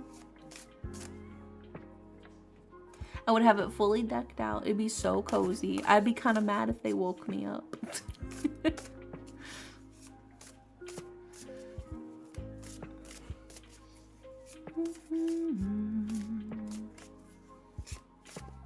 The EP energy's no joke. I just had tea and I'm so chilled out. Oh my gosh, yeah.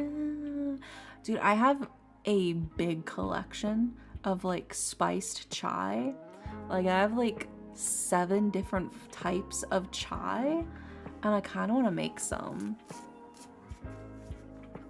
I might make some after stream. Normally I've been drinking a lot of coffee, but I think I'm in the mood for some spiced chai now that the weather's starting to get nice and chilly. Some wish for a soft pillow and you get upset as it's your favorite. No, I would never. If somebody's just wishing for the best sleep of their life, I got you. I'm not even gonna try to trick you. I'm not even gonna try to like bedazzle your wish with some weird bullshit where it's like I fucking kill you or something. It's if what you're wishing for is just some good old fashioned sleep, I'll give it to you free on the house, no charge.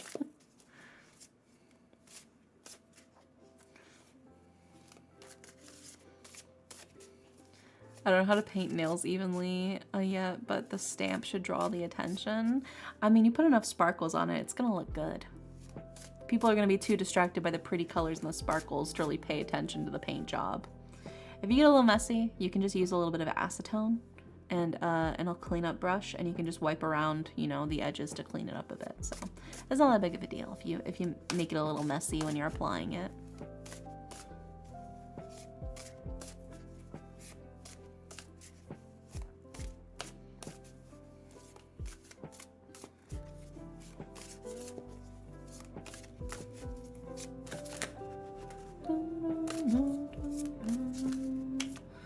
Let's see what we got for you, that one kid, for your romance reading, your compatibility kind of thing with this one person.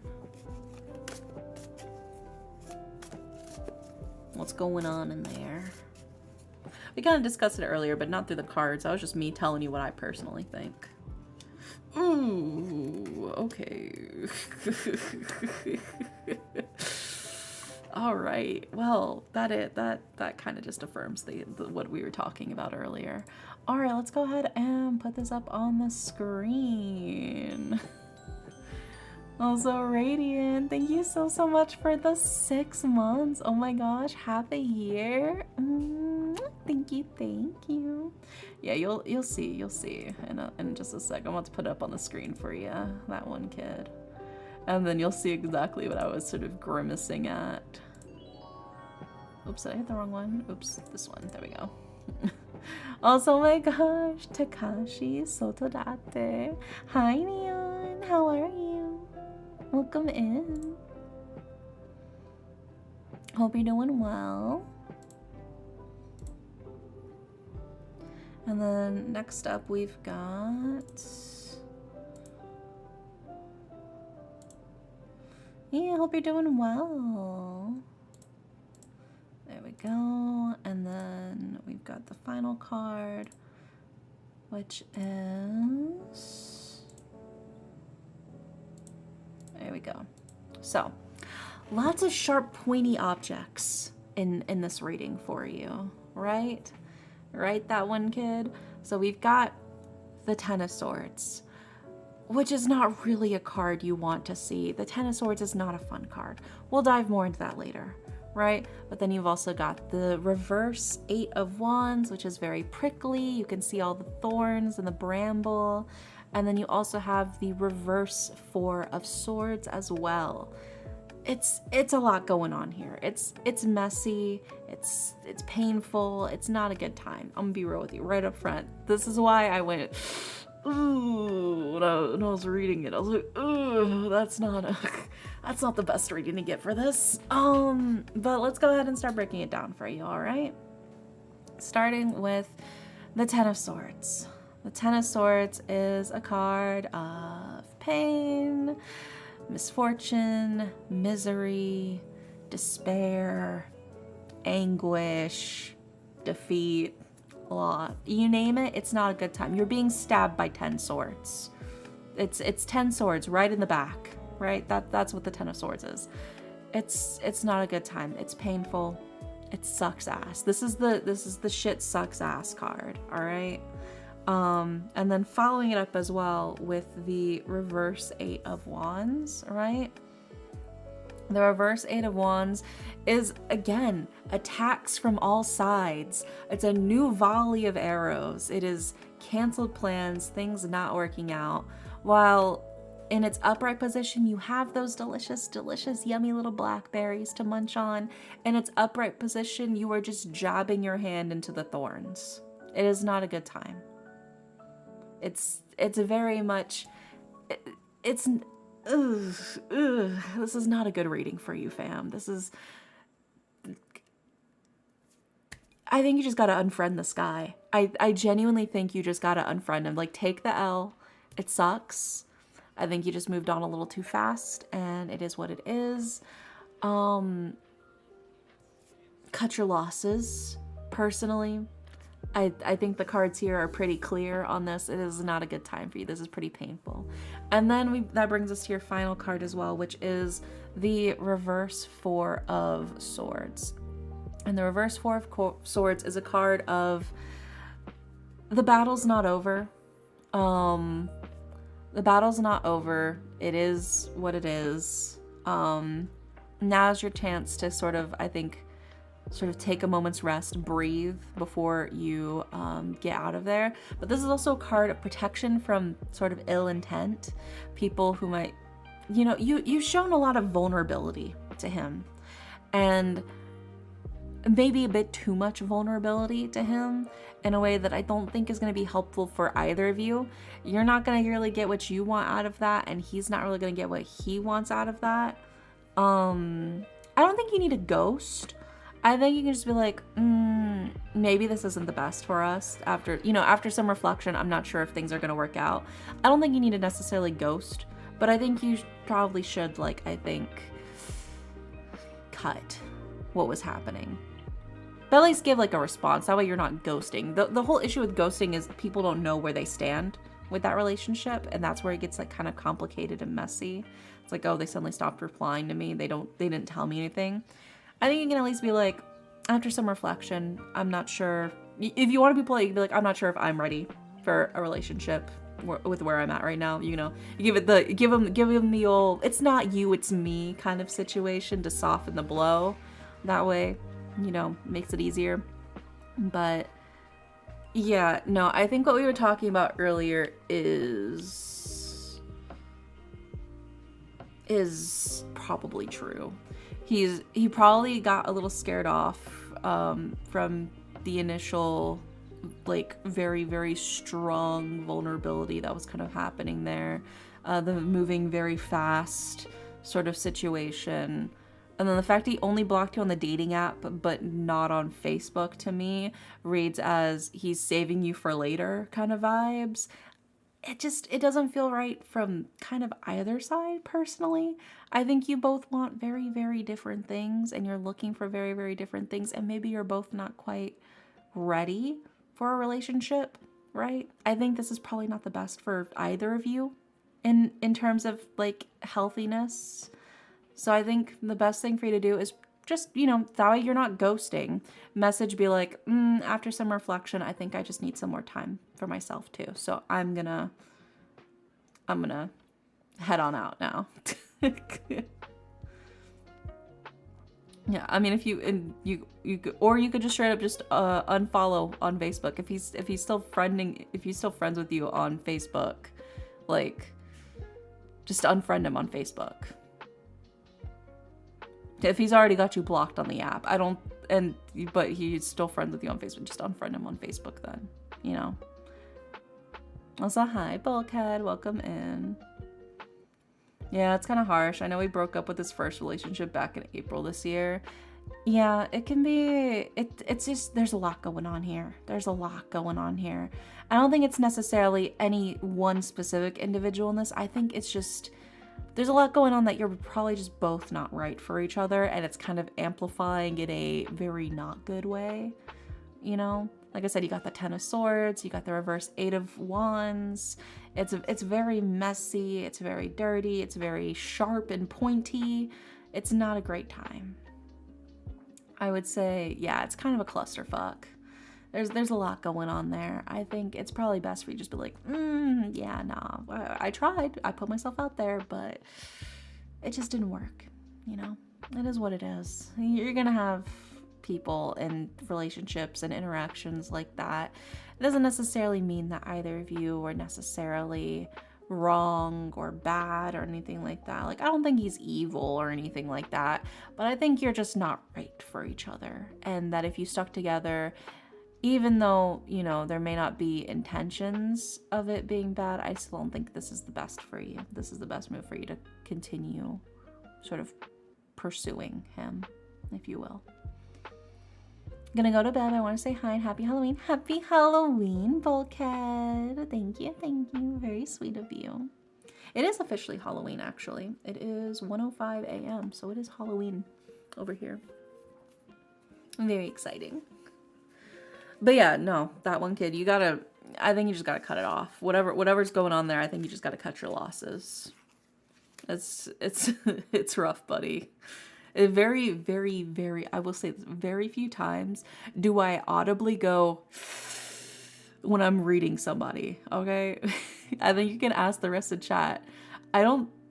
There's maybe only a handful of times that I've ever made that sound when doing a reading for someone, man. It's crazy.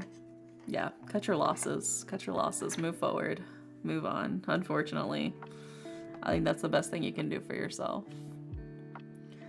But yeah, I hope that helps. God. All right. Next up is, yeah, just rip off the Band-Aid and say I'm sorry if this friendship or whatever isn't gonna work out. Yeah. It is unfortunate, but it is how it is. They don't think it'd be like that, but I really do. You just gotta rip it off. You gotta get the sword out of you somehow, you know? It's better to just pull it out quickly rather than slowly. Otherwise, you know, you're just stabbing your sides. It's good to have clarity. It is very helpful, I think, to have just like that second opinion of, yeah, no, I'm not sure this is actually gonna be helpful for you, you know? All right, next up is, oh my gosh, next up is Nox. Look at you. And Nox wants a future reading. So let's go ahead and shuffle the cards and see what we got for you, Nox. What do the cards say for your future reading?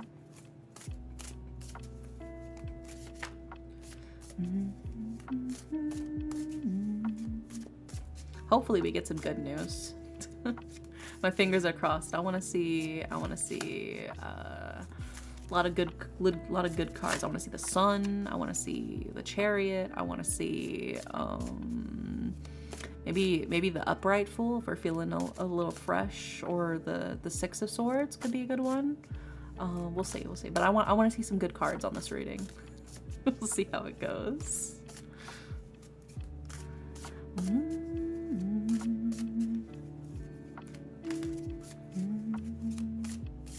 Yeah, fingers crossed, fingers crossed.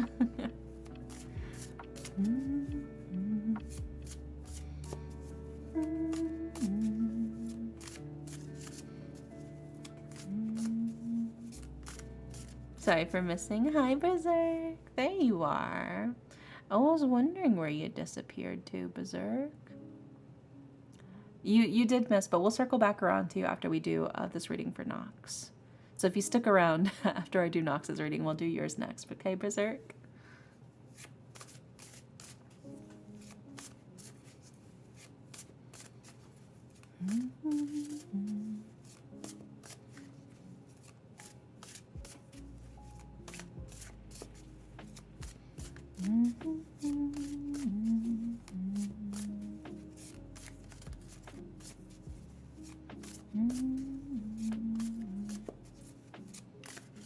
Let's see what we got for you.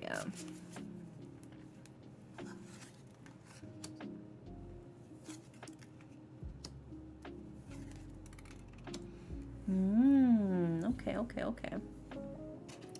All right. There's some progress here. All right, let's put these up on the screen for you.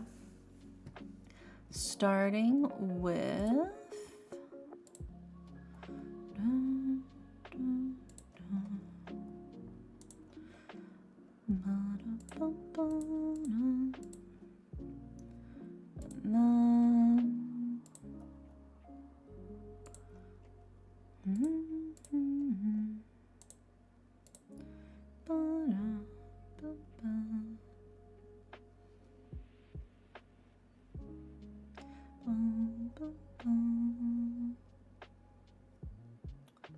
Don't worry, don't worry. I'll wait until the ads are done.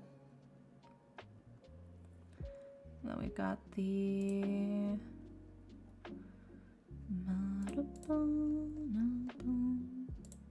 There we go. Alrighty, gives me a chance to drink my water.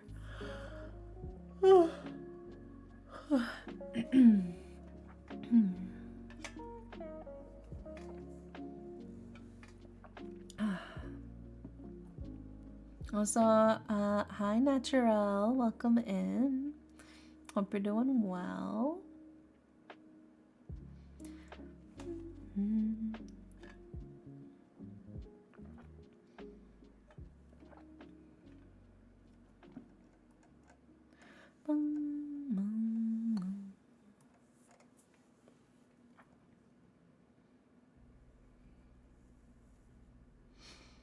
We still got like 2 minutes left on the ad break. Let me stretch. Oh my gosh.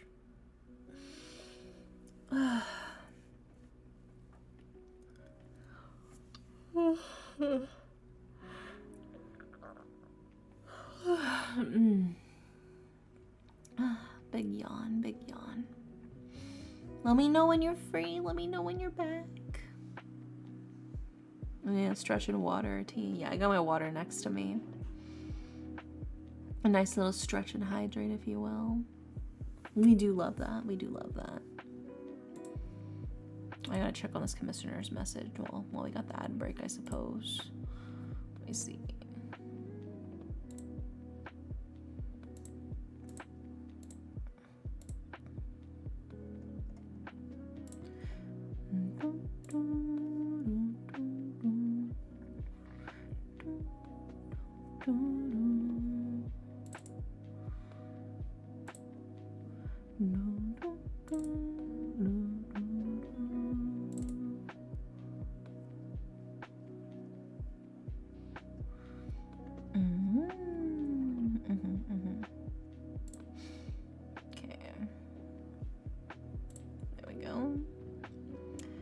Yoink that for later. There we go. Okay. Checked back in with that. Oh, you're back, you're back. Welcome back from the ad break. I was checking through a commissioner message. Yeah, welcome back from the ads. I got all the cards up on the screen for you, Knox. I'm finally awake. Good morning, Ren. Wakey, wakey, eggs and bakey.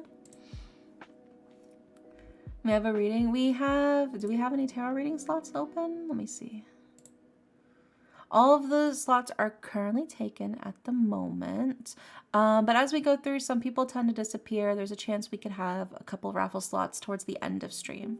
Right now we're working through the current queue, but there's still a chance, you know, some people disappear when we get to them.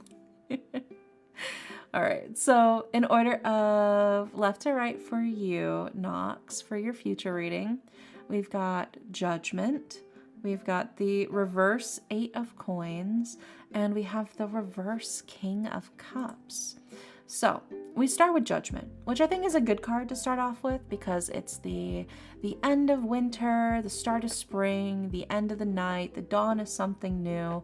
It's new opportunities, new possibilities, change just over the horizon. To me, this feels like this is a different stage. This is a different stage you're stepping onto. It's no longer the same issues that you're dealing with. You've moved on to, instead, different problems. You've got different problems now. They're not all gone. Unfortunately, you still have problems. as followed up by the reverse Eight of Coins and the reverse King of Cups. There's still some shit going on here, but it's different shit. It's different. It's not the same. And you got to take your victories where you can, you know? So baby steps, right? So following it up with the reverse Eight of Coins. The reverse Eight of Coins is kind of a burnout card. It's kind of like a creative burnout. Not all hobbies should become jobs. It's just very much like a lack of concentration. You're not really feeling it. You're not really into it. But it feels like you kind of have to keep pushing regardless, and that's kind of grating on you, you know? It's like if the treadmill's still going, even though your feet have stopped, it's not a fun time. But what else can you do, right? You feel like you kind of have to keep sort of pushing through, unfortunately. But I think you got to be really careful, especially when it comes to creative burnout specifically. It is really, really difficult to recover when you've already burnt out. I think you got to know when to take the step backs where you can and take them as soon as you're able to, because otherwise you are going to, I think, lose the spark that you've got going for yourself. You're going to end up smothering out your flame if you're not careful. And so if you would just take in, like, say, for instance, like a week off to take that break, to take that breather, versus suddenly now you have to take several months off because you just can't do it, you know?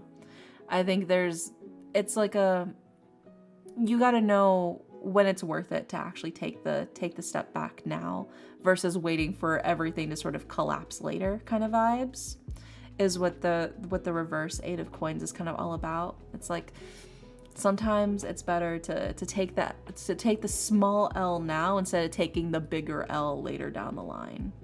Be sure to take my vacations these upcoming holidays. 100%, yes. This is the time for spending time with your family, taking a break, taking a breather, you know? Don't forget to actually breathe. You do need to do that to live, you know? Also, hi, Regole, welcome in. And then kind of following up as well with the reverse King of Cups. And the reverse King of Cups is a card of, there's kind of more underneath the surface. Everything looks kind of calm. Everything looks like it's kind of going according to plan. But there is very much a strong current trying to pull you somewhere. And if you're not careful, it could end up pulling you down, right? I think that's sort of like the key thing here with this reverse King of Cups is like, everything kind of looks like it's fine right now. But I think if you're not careful, you're going to miss what's really happening, you know? I think you need to look further than beyond the surface level in order to truly see what needs to be avoided, what needs to be taken with precaution, what needs to be taken with with a grain of salt. I think there's a lot that could happen that's maybe not initially visible to like sort of like the naked eye upon first glance. And I think this is just something to be careful of, to be wary of, if you will. Because as long as you avoid those heavy, deep currents, you're fine. But it's definitely difficult to see unless you're specifically looking for them, you know? Unless you're specifically keeping your eye on it. And if you're burnt out, you're not going to be at your top level self. You're not going to be at the level of vigilance you kind of need in order to be able to maintain keeping yourself in check. So I think taking those breaks, taking those breathers, keeping your mind sharp in that sense, you need sleep, you need rest. Otherwise, you're going to grow, more careless, and that's when you're going to slip up, and that's when you could get pulled under, So different problems, luckily, but that also comes with different things you got to focus on. And I think for this instance, it's keeping yourself in your best possible condition. And that means taking those breaks when you need them, taking those breathers, taking those steps back when you need them, Yeah, these are definitely different problems. But hopefully that helps, Nox. Like I said, it feels like this is a new era for you. This is the new Nox, if you will. But with the new Nox comes new problems. And with that, you gotta keep marching forward. We keep treading forward, but we gotta come up with new solutions to those new problems. You know? But you got this. I believe in you. I don't think it'll be anything more than you can handle, as long as you take good care of yourself. Finally powered through my computer issues, struggled with my debut, and finally picked my PC, debuted, and all that good jazz. Yeah, so you've been making progress. And now I'm just eager to constantly stream. It can be, I think, a lot to kind of really find where you feel most comfortable, where you kind of feel like most snug and fit in. And then, I mean, from a personal perspective, it can be really hard to, like, especially like network and make friends in this community, especially now that the initial VTuber boom has kind of died down and like it's mostly more graduations rather than new debuts. It is a lot harder to find people. And then if you're not like already basically making partner numbers, there's a lot more people who won't look at you. It's hard, man. It's hard out here. Or if they feel like you can't.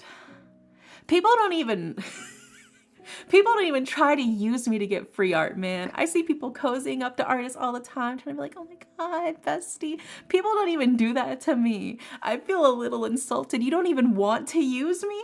Am I not good enough for you to pretend like you want to be my friend to use me? Is that That's such a weird ass fucking thing to be upset about. But you don't even want to pretend to use me?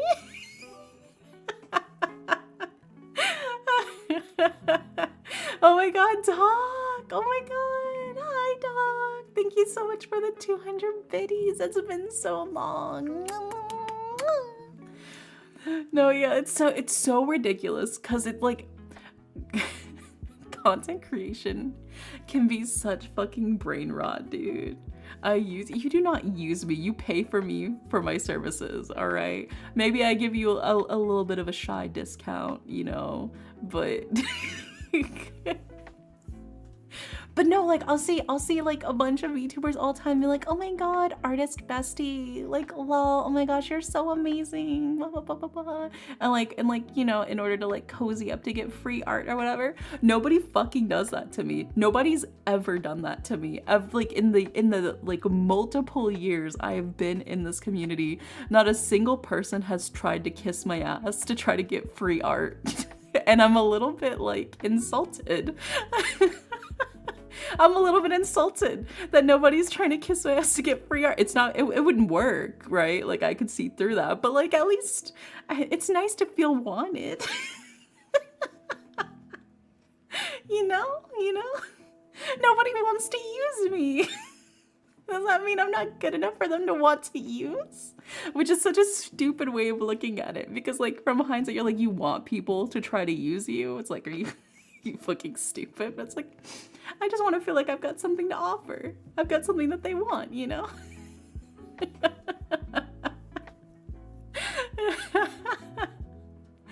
At least try and bait me type vibe. Yeah. It's like, you know, people throwing a party and it's like, maybe I wouldn't have gone, but it would have been nice to be invited, you know? It's just nice to be invited, to be included.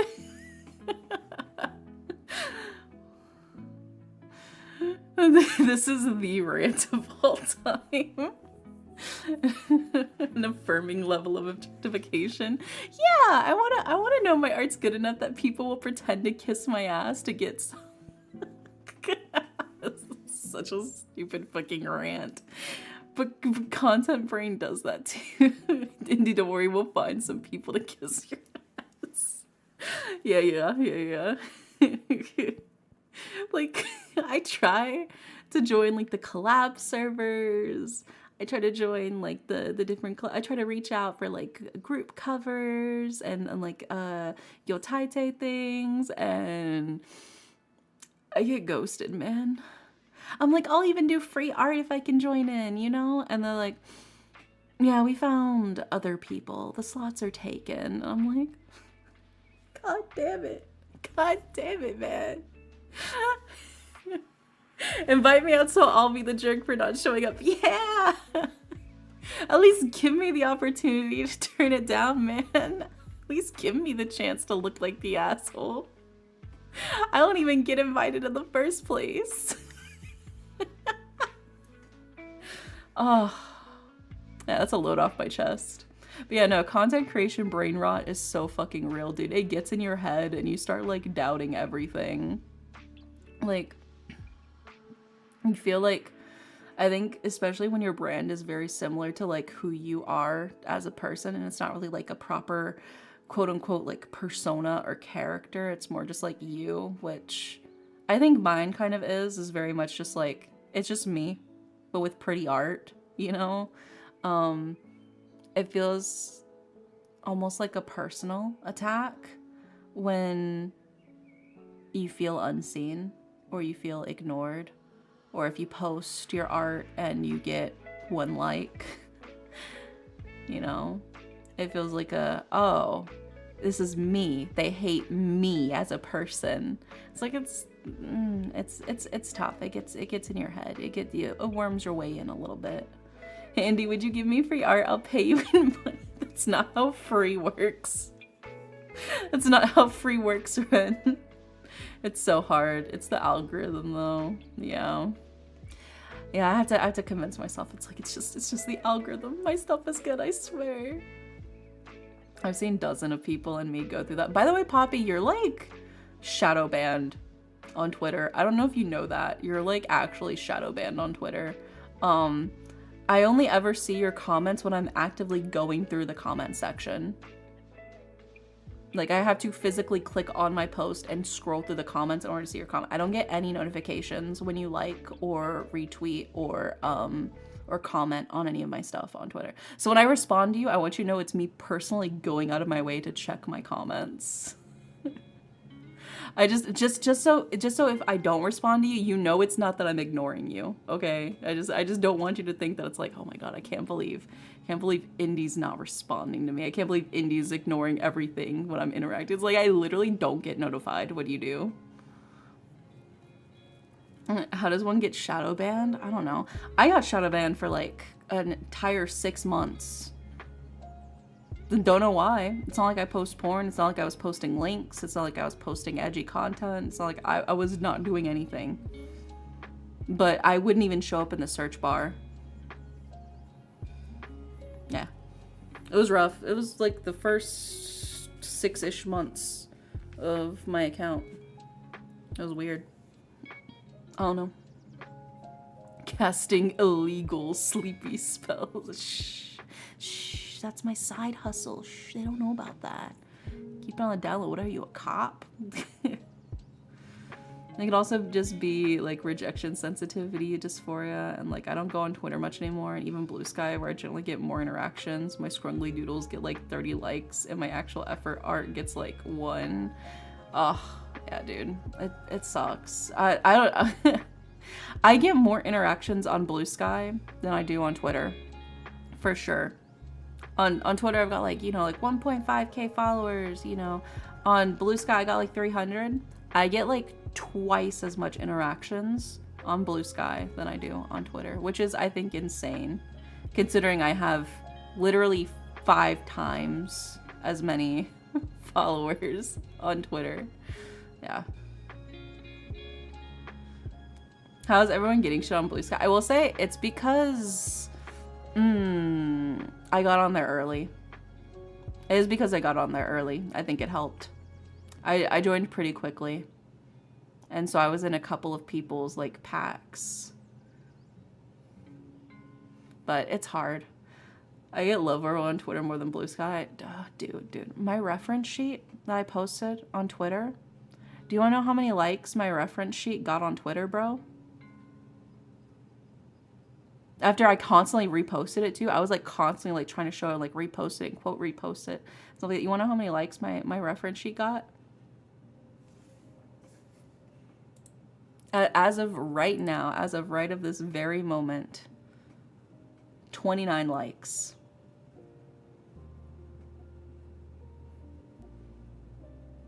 $29 likes.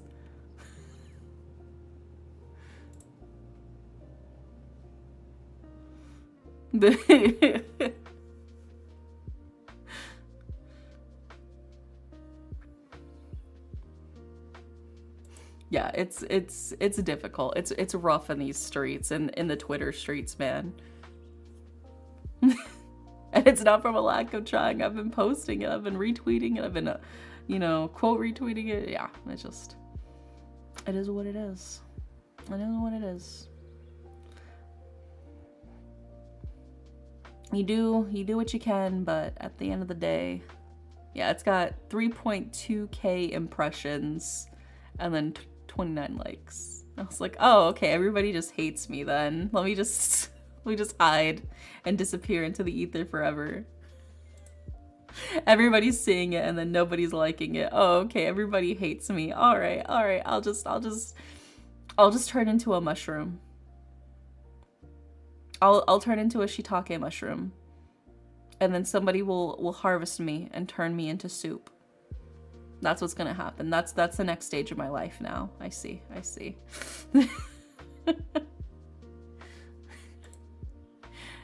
It's tough.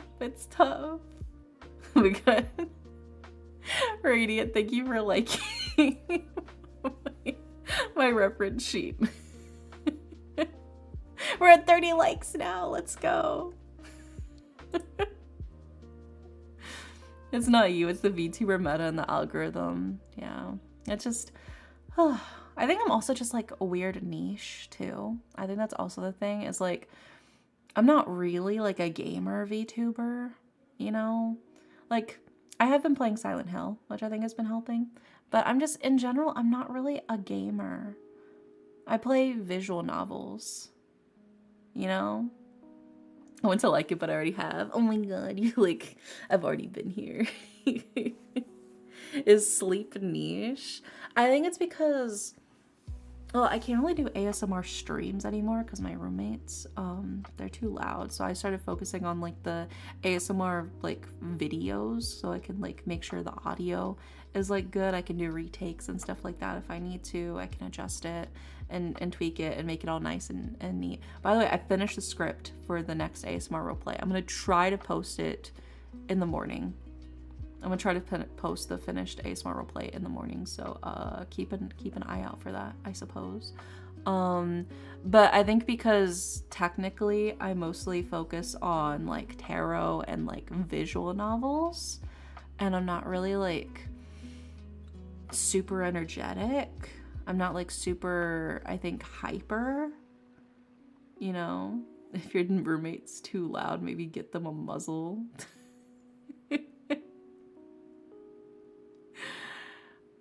I don't know. I feel like they'd kind of be a little too into that.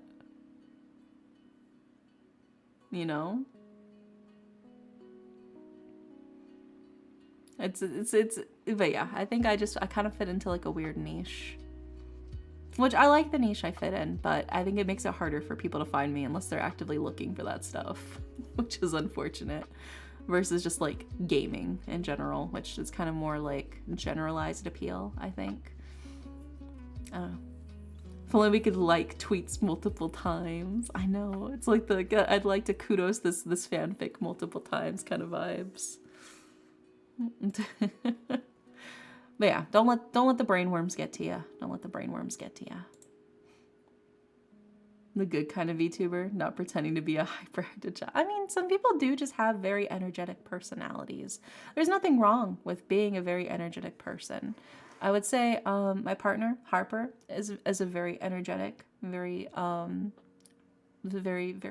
sweet, very cute, very energetic streamer.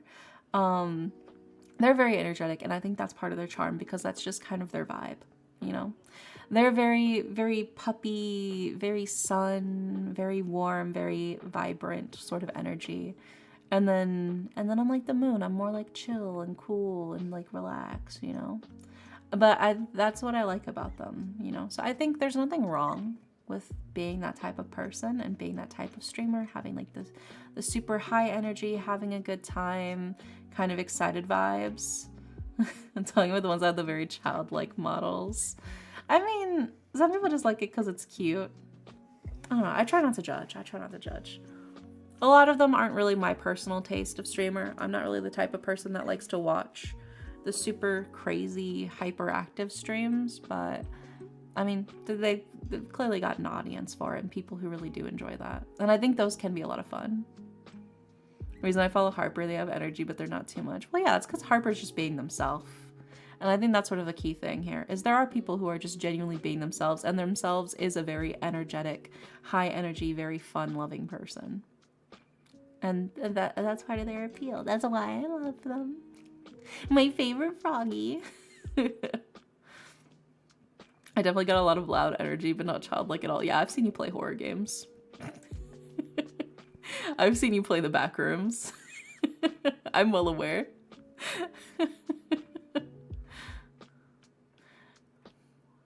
Yeah, but what if I like the chill, lower energy streamers? Yeah, well then, I mean, you just gotta support who you love. But you gotta let them know. I think you gotta tell. Some people forget. You gotta tell your creators that you love them. You know, your creators want to hear that they're doing good, that they're doing a good job. Every single content creator you know, every single one of them, every single person who's a VTuber or a streamer or a YouTuber, I'm gonna let you in on a secret. Every single one of us has a praise kink. All of us are desperate for attention, okay? All of us are attention whores. We would not be in this industry if we did not want your attention. Whoa. No. It is what it is, okay? Okay? So, if you know that, you gotta praise your local favorite streamers, all right? You gotta tell them that they're doing a good job. You gotta tell them what you like that they do, you know? Telling our secrets. They need to know. They need to know, because then they'll act on it, you know? So I'm just saying. Every single content creator you know, though, is an attention whore who wants to be loved. Yeah. It is a shared kink. Yeah. I recall seeing a VTuber that someone started praising them. They got all flustered. I told you, every single content creator, every single VTuber that you know, we're all attention whores who have a praise kink. So please feed into it. Please feed into it. Please. I need attention or I'll die.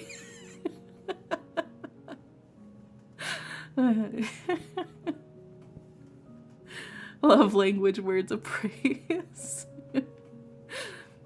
Oh my god. No, wait. I wasn't expecting it right now. I meant like later when I'm not on stream. Alright, Gindi, come here. We love you and you're doing amazing. I super appreciate your tarot card readings and hearing your rant/advice in the middle of the night. Oh my goodness. Thank you. And don't know as an attention, water your VTuber flowers. Yeah. I'm a thirsty little flower. You'll have to water me. Oh, I fucking hate that comic so much. I quote it all the time and I hate that comic. Also, you have a lovely voice and it's super soothing. Oh my god. Oh no, it's so funny. I remember I took an Uber one time. I was like driving an Uber. Well, I wasn't driving, but I was in the back of the Uber, and the Uber driver, as I was like giving him instructions as we were getting closer to like my apartments. It's like kind of like a busy street and like where to go. So I tend to like give like directions towards like the end of the route. Like, oh, okay, you'll turn here. You'll turn left like right up ahead at this spot. And then when you get to the gate, you'll put in this. And then you'll just keep going straight until you hit this part. And then you'll turn there, kind of thing, you know? And while I'm like giving like my usual spiel to like the Uber driver of like how to get me home, right? He just kind of stops and he goes, "You have a really nice voice." He was like, "Do you do like radio or something?" I was like, "Thank you." But the Uber driver, it was just so funny just getting like a random Uber driver as I'm just like giving him my route home being like, "You have a nice voice." I'm like, "Oh, turn right here. I do sleep radio. Yeah, I suppose. Technically my ASMR is a podcast now, so now I'm one of those filthy podcasters. But yeah. I always do think that is very funny. Okay, we gotta catch up. I've been slacking. Is Diz still here? Is Diz awake? Oh wait, no, we were gonna do Berserk first. That's right. We were gonna do Berserk and then we're gonna do Diz if Diz is still here.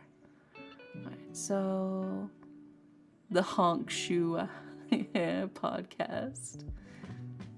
Alright, and then so a reading for your Halloween party. Let's see what we got for you, Berserk, for your Halloween party. Oh my god, Ren. Thank you so much for the stream streak. See, we keep coming back to your stream. You will accept our love. I feel very loved. Thank you for showering me with attention and praise. I'll try not to let it get to my head. It will push me ever further in my growth and my power.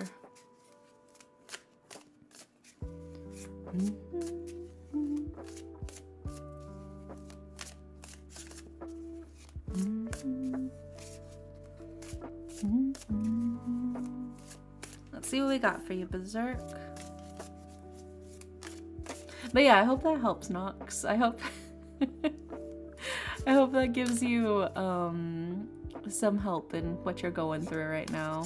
Your next step of your journey, if you will. I did go off tangent. I did go full on rant, but hopefully that helped. I appreciate it. Yeah, anytime.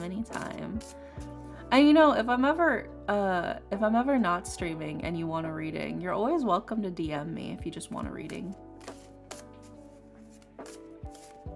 Love your rants. I'm glad, because I go off on my rants all the time. This is why it's the tarot and yapping.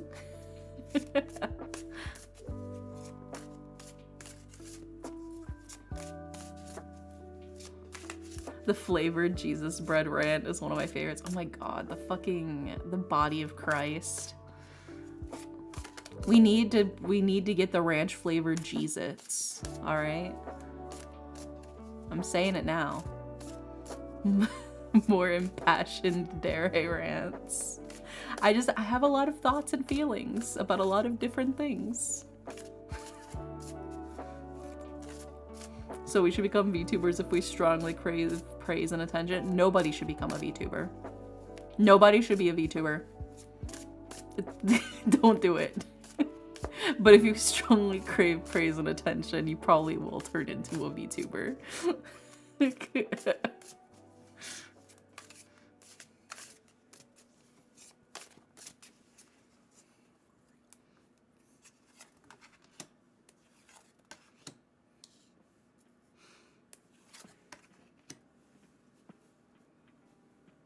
Needed streamer overload flashbacks. That's so funny that my fucking ending I got a needy streamer overload was I turned her into a normie.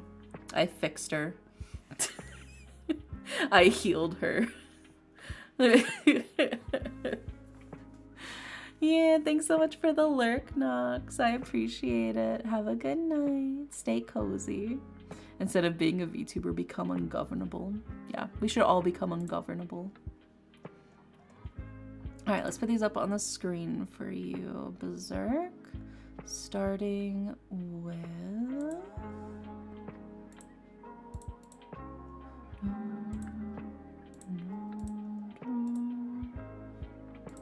And then next up...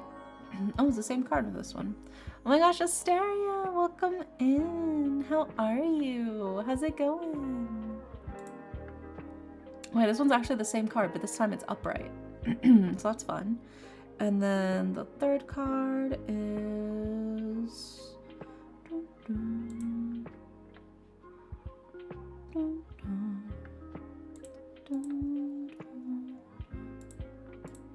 There we go. All right. Can't believe I was unfollowing. It's okay. It's okay. It'd be that way sometimes. It happens to me too, where it's like I thought I was following somebody, and it's like, oh my god, this is so embarrassing. I thought I was following them. Nah, it's fine. It'd be that way sometimes. But yeah, the night's been going good. We've been doing tarot readings for chat. It's been a good time.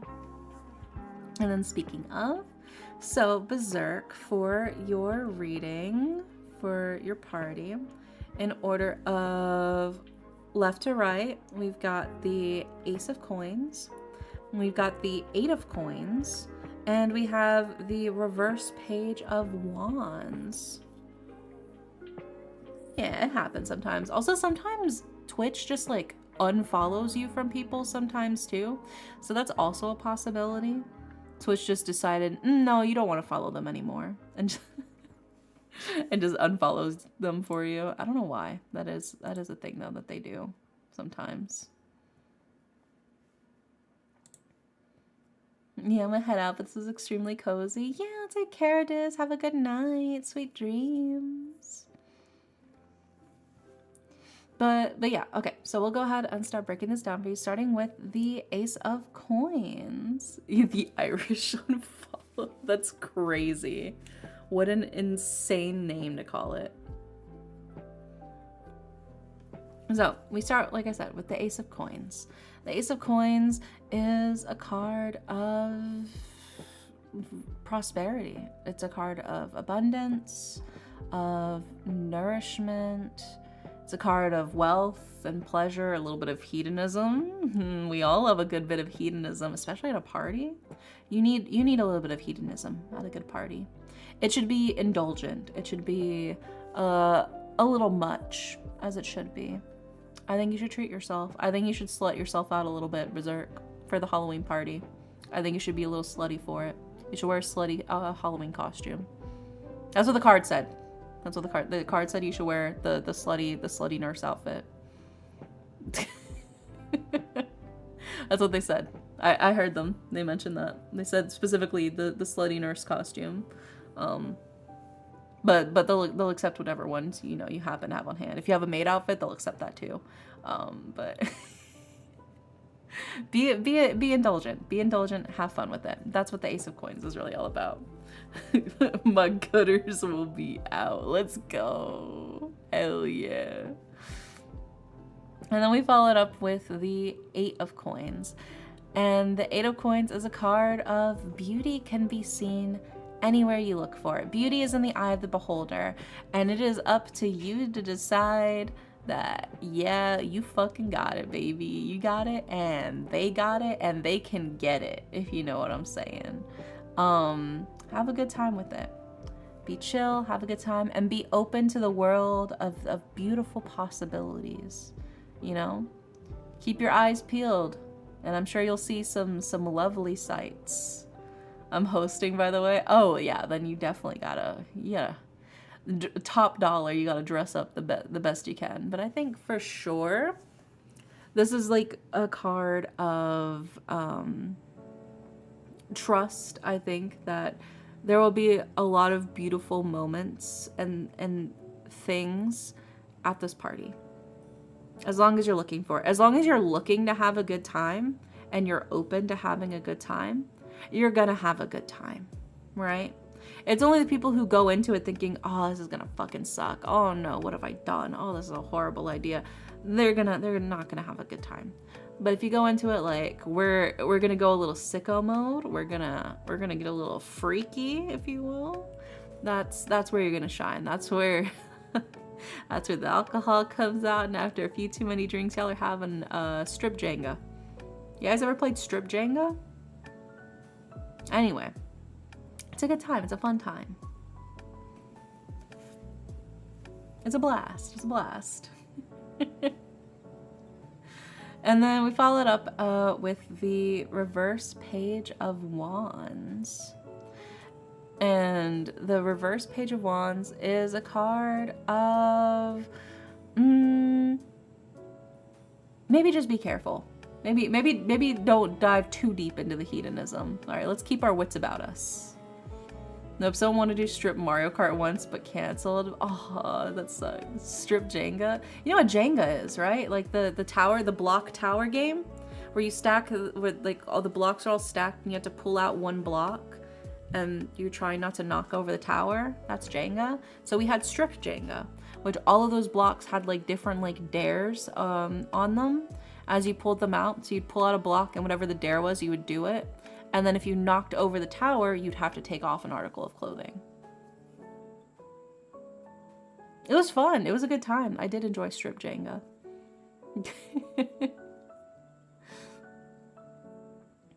But I don't think I've ever played strip Mario Kart before.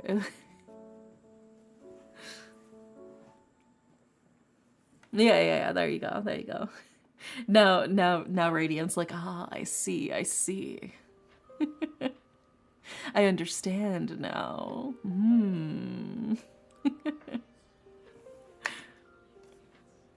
But yeah, so I think the cards are like, have fun, go into it with an open heart, an open mind, but don't get too crazy. Be responsible. We're not trying to drink all of the alcohol here. I don't know if there is any alcohol there, but we're just trying to be responsible, be careful. But I think you'll have a good time. I think as long as you're safe. Just be safe, and it'll be fun, and you'll make wonderful, beautiful memories. I know Jenga, I just didn't know how the strip version of it worked. Yeah. So there's like, it's like a bunch of different dares on it.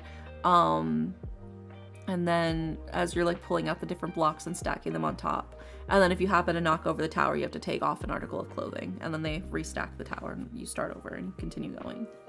Until, you're naked. The reverse page is a warning. Yeah, the reverse page is a warning of like, okay, but just make sure that you're being safe. What does it represent? It's like bad news, lost opportunities, things kind of, there's like a stumbling block kind of thing. So to me, it's more like just be careful that you're all being safe. You're doing what needs to be done to keep yourself safe. You're not doing any dangerous activities. You're using protection. You're drinking plenty of water. Nobody's driving drunk, and I think you'll be fine. I think it'll all be a-okay. Yeah, keep yourself safe, but also I think look out for others to make sure that they're also keeping themselves safe as well. Since you're the host, making sure everybody's also drinking just as much water. Everybody's, being taken care of. I think to the best of your ability. Don't stress too much about it, but I think just like keeping an eye out for your guests, and things will go smoothly as long as you're, focused on like, oh yeah, I want to make sure everybody's got, good time. Yeah, we have room for everyone to make sure no one drives. Yeah, that's good. I think that's a good idea. Everybody has the room, to be able to stay in, to sleep it off, all that good time. Yeah, so I'd say just make sure y'all are drinking plenty of water too. If you're also, drinking some alcohol, stay hydrated that way, because nobody wants to wake up with a hangover. Nobody wants a hangover in the morning. So, best way to fight a hangover is to stay hydrated. I love water. Yeah. Water's very yummy. Yeah, so once you're ready to start wrapping up for the night, you can start handing them glasses of water and be like, drink it. Drink the water. Yeah, there you go. So I think overall, it'll be good. It'll be a fun time. It'll be a blast. As long as you're open to having a good time, it'll be good. Just, make sure everybody's staying safe and everybody's doing well. And I don't think you'll have too much to worry about. I drink a couple quarts a day even when I don't lose much. I do drink a lot of water. I think I got into the habit of it because whenever I first started taking my antidepressants, they made me like really, really thirsty.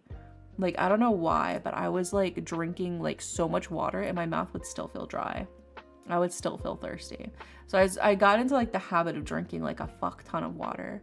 And so now even though I'm like off my antidepressants, I still like a habit to always have like my bottle of water on my desk to drink out of while I'm like working at my desk. I've heard of that effect. Yeah, it was like one of the effects I had with like my antidepressants. It just made me so fucking thirsty, dude. It's like no matter how much I drank, I felt like I was still super thirsty. It's always fun spending time with you. Yeah, I love spending time with you guys too. I have such a blast hanging out with y'all. I love y'all very, very much. Do I get a subscriber card? Oh my gosh. What's a subscriber? What are you trying to scrub over there, huh?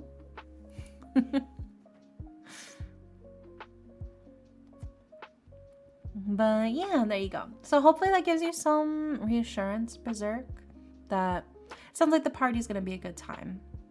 So don't stress too much about it. As long as you're making sure everybody's having a good time, I'm sure you'll also have a good time. And then next up is, well, next up is Diz, but Diz already said that they left. Someone who scrubs subs. Oh my gosh. Amazeballs. Yeah. So we'll skip Diz. There'll probably end up being a raffle slot. After Diz is,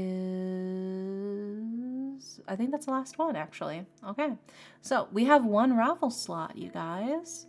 So for those of you in chat, who would like to have a tarot reading from me today, who has not gotten one from me today, I am thinking of a number between 1 through 10, and the first person to guess it can get the reading. And I will sip my water while I wait for the numbers to pop up.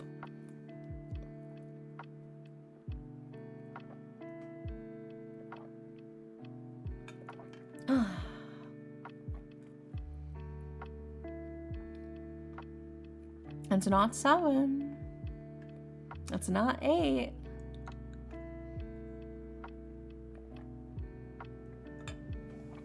It's not 3. It's not 4. I believe in you. I believe in you. It's a battle right now. It is not 1. It is also not 69. The 69 is much bigger than 10. It's not 2 either. It's not 5. Y'all are really going through the whole list and still missing it, huh? Potato is not a number, Radiant. It is not 9. It is not 10. I think you've officially said every number except that number. There you go. Yeah, it was 6. The number was 6. Congrats on getting it on your very last guess. The very last opportunity, the very last number it could possibly be. Good job, good job. Yay! What would you like for your reading, grilled egg? I think that's the first time it's ever happened where it took the literal very last possible number for y'all to guess. You got 1, 2, 3, 4, 5. Then you had 7. Y'all are just going through it. You had 8, 9, 10, and then finally you said 6. I just want to play for fun. Ren can have this reading if you want. Oh, I see, I see. You want the reading then, Ren? You gonna yoink it? I was also playing you up for fun. Oh my god. We want to coin flip it then? Or you want to just take it? You want me to do a coin flip between the two of you?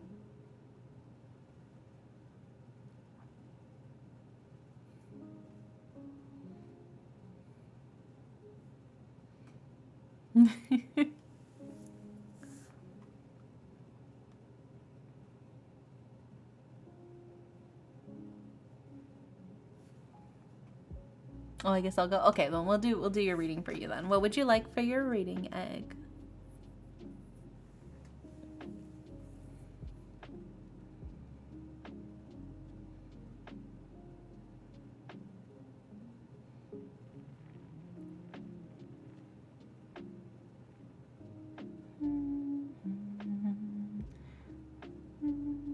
School apps reading? Okay, okay.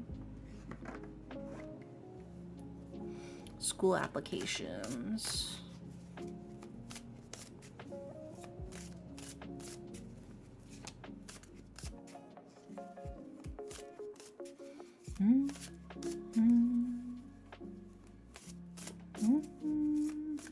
Also, Ratik, I don't know what any of those letters mean. I don't know what any of that means, but welcome in.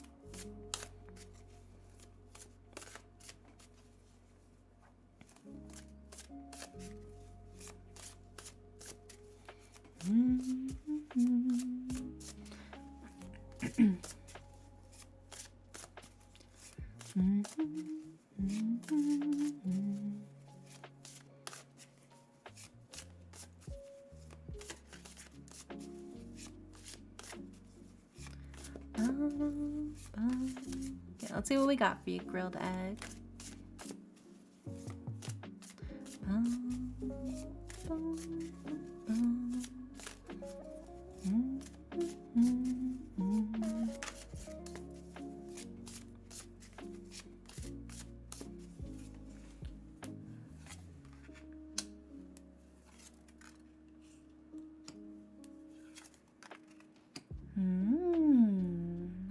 Okay. Well, we got those for you. Let's also grab your Oracle card, because you are also subbed.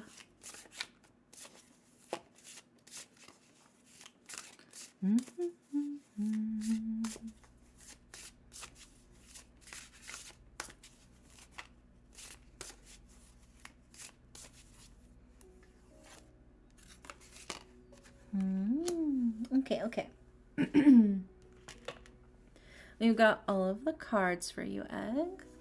So let's put them up on the screen.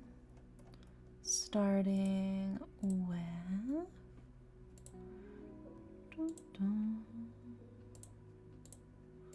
There we go.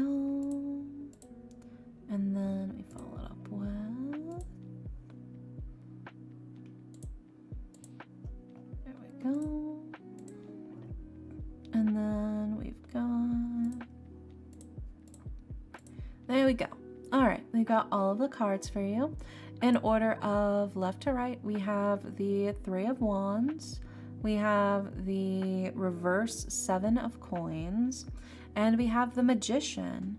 And then for your Oracle card, we have preserves, like fruit preserves. So let's go ahead and start breaking this down for you, starting with the Three of Wands. The Three of Wands is a card of you do not have to do this alone. Right?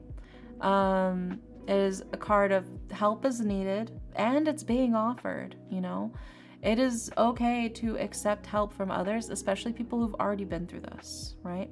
So I think when it comes to like school apps and stuff like that, I think the key thing here is going to somebody with experience, somebody who's done this before, you know? People who have that knowledge, that understanding, whether it's people who've previously applied to the same thing that you've applied to, or if it's like teachers, you know, getting recommendations, whatever the case is. I think having more eyes with more knowledge and experience looking over what you're trying to do is really going to give you that leg up that you need to push yourself forward, right? And Dewey's adorable. Oh my god. Oh. Lazy. You can't just say that out of nowhere.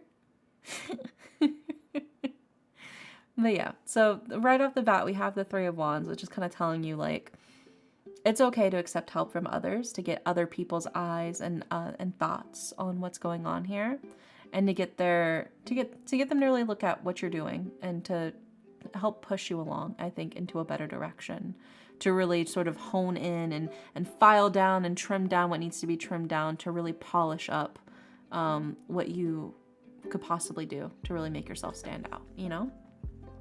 Then following that up as well with the reverse Seven of Coins, right? While the Seven of Coins is normally a card of like forward motion and growth, you know, in its reverse, it's kind of the sense of impatience, kind of going through the motions, and sort of like hard work, but with no real satisfaction. So this feels very much like you're kind of doing, like you're probably casting a wide net without really thinking too hard about it. But I think it might be better for you to try to tailor your options a bit more and really hone the craft in to really spearhead to get really nail it in, you know? I could ask my coworkers, a bunch of them have also been through it already. I think you should. I think that would be a really good idea. If they've already been through it, they've already been successful, hearing what they did could help you realize maybe what you're missing, or maybe what you're overdoing, or maybe what your real strength would be to actually focus on. I think that would be a really good idea, to reach out to your coworkers. Be like, hey, I'm trying to do this. You went through this, right? Like, do you have any advice? Do you have anything you would suggest? They probably do, you know, and you can kind of take it in and be like, oh, okay, so I was doing it like this, but they're saying that this really worked really well for them. So maybe I should do something in this vein, sort of tweaking that, you know? That's what that's all about. And then that kind of leads us into the Magician card, right? The Magician is a card about seeing that spark of potential, seeing what can be and then making it happen. It's a card of using logic and reasoning and intellect to really narrow down what needs to be done in order to craft something amazing. And I think in terms of school apps, this is your opportunity to sort of take the knowledge and the experiences of other people, like your coworkers, for example, and using that to really just perfect what you are trying to achieve. And I think that'll make you go much further than trying to sort of do this all on your own. You know, you'll be much more effective at it when you understand what is being looked for, when you understand what might be overlooked, when you understand what maybe your specialty, your skill set, your charm point kind of is. I think that's going to push you much further in actually getting to where you want to go, you know? And then that also brings us to your Oracle card, which is Preserve, like fruit preserves, which is a card of security, forethought, and thriftiness, right? So it's very much an idea of setting up and preparing for your future, right? So understanding what you can do for your future self is taking that time to really hone in on everything. This in itself is part of the test, is part of the application, is how you can utilize this, because there's tons of resources. It's like if you're like applying to like colleges or schools or whatever the case is, there's so many free and open resources from people in the past, and like, here's what a lot of them are looking for when they're looking through applications. Here's what a lot of them are interested in seeing when they're going through your application. Here's how to help make your application stand out. Here's what you can do to really make an impression, you know? Here's how to find what your strengths are. Here's how to find what your weaknesses are, kind of thing. I think the world is so big and vast, and so many people have gone through similar experiences. It would be a shame to not fully utilize what's already being given to you. And I think you'd be able to go much further with it. Because I think you've got a lot of potential. You've got a lot going on for you. But I think even just doing this is going to set you up even further down in the future. Because learning how to, ask other people for their advice and their knowledge will help you in the future anyways, whenever, you come across a similar situation where other people may know something that you don't know. And it gives you more of an opportunity to reach out, So in a way, this is also sort of helping prepare you for the future regardless. So yeah, I think you should, reach out to your coworkers, get that advice from them, ask them what you think worked out best for them. If they were successful, definitely heed their advice. If they managed to get in, they're like, oh yeah, I managed to get into this school. Here's what I did. Here's what, here's what I would recommend. I think this is your opportunity to really slurp up that knowledge, You got this. You got this. I believe in you, Egg. You got this. I certainly don't think you're lacking the capabilities. I think the cards are just like, you have a bunch of tools at your disposal and you have a lot of people who can help you. All you have to do is ask. And I think that will push you even further, Because whenever I was doing things like college apps and like essays and stuff, I was like showing like my teachers. So like, hey, what do you think of this essay? I was like showing like my friends and like my mom. I was like, hey, can you read through this? Does this sound okay? Do you feel like this sounds like me? You know? Or, you know, even asking my friends, oh, what do you think like my strong suit is? What do you think is like something that I do that that's like a strong point of mine, you know? I think hearing other people's perspectives of you can also help broaden your own perspective of yourself in a very beneficial way, you know? So don't be afraid to get the input of other people. Yeah, there you go. I hope that helps, Egg. Fingers crossed. And that is officially all of the readings for today. We are all caught up. Yay! So let's see who is online. Who's up? Who's up?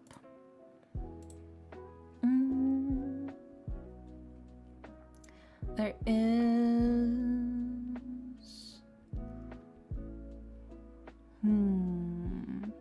You know, we could probably raid Liz Creed. I think we'll raid Liz Creed. Very cozy.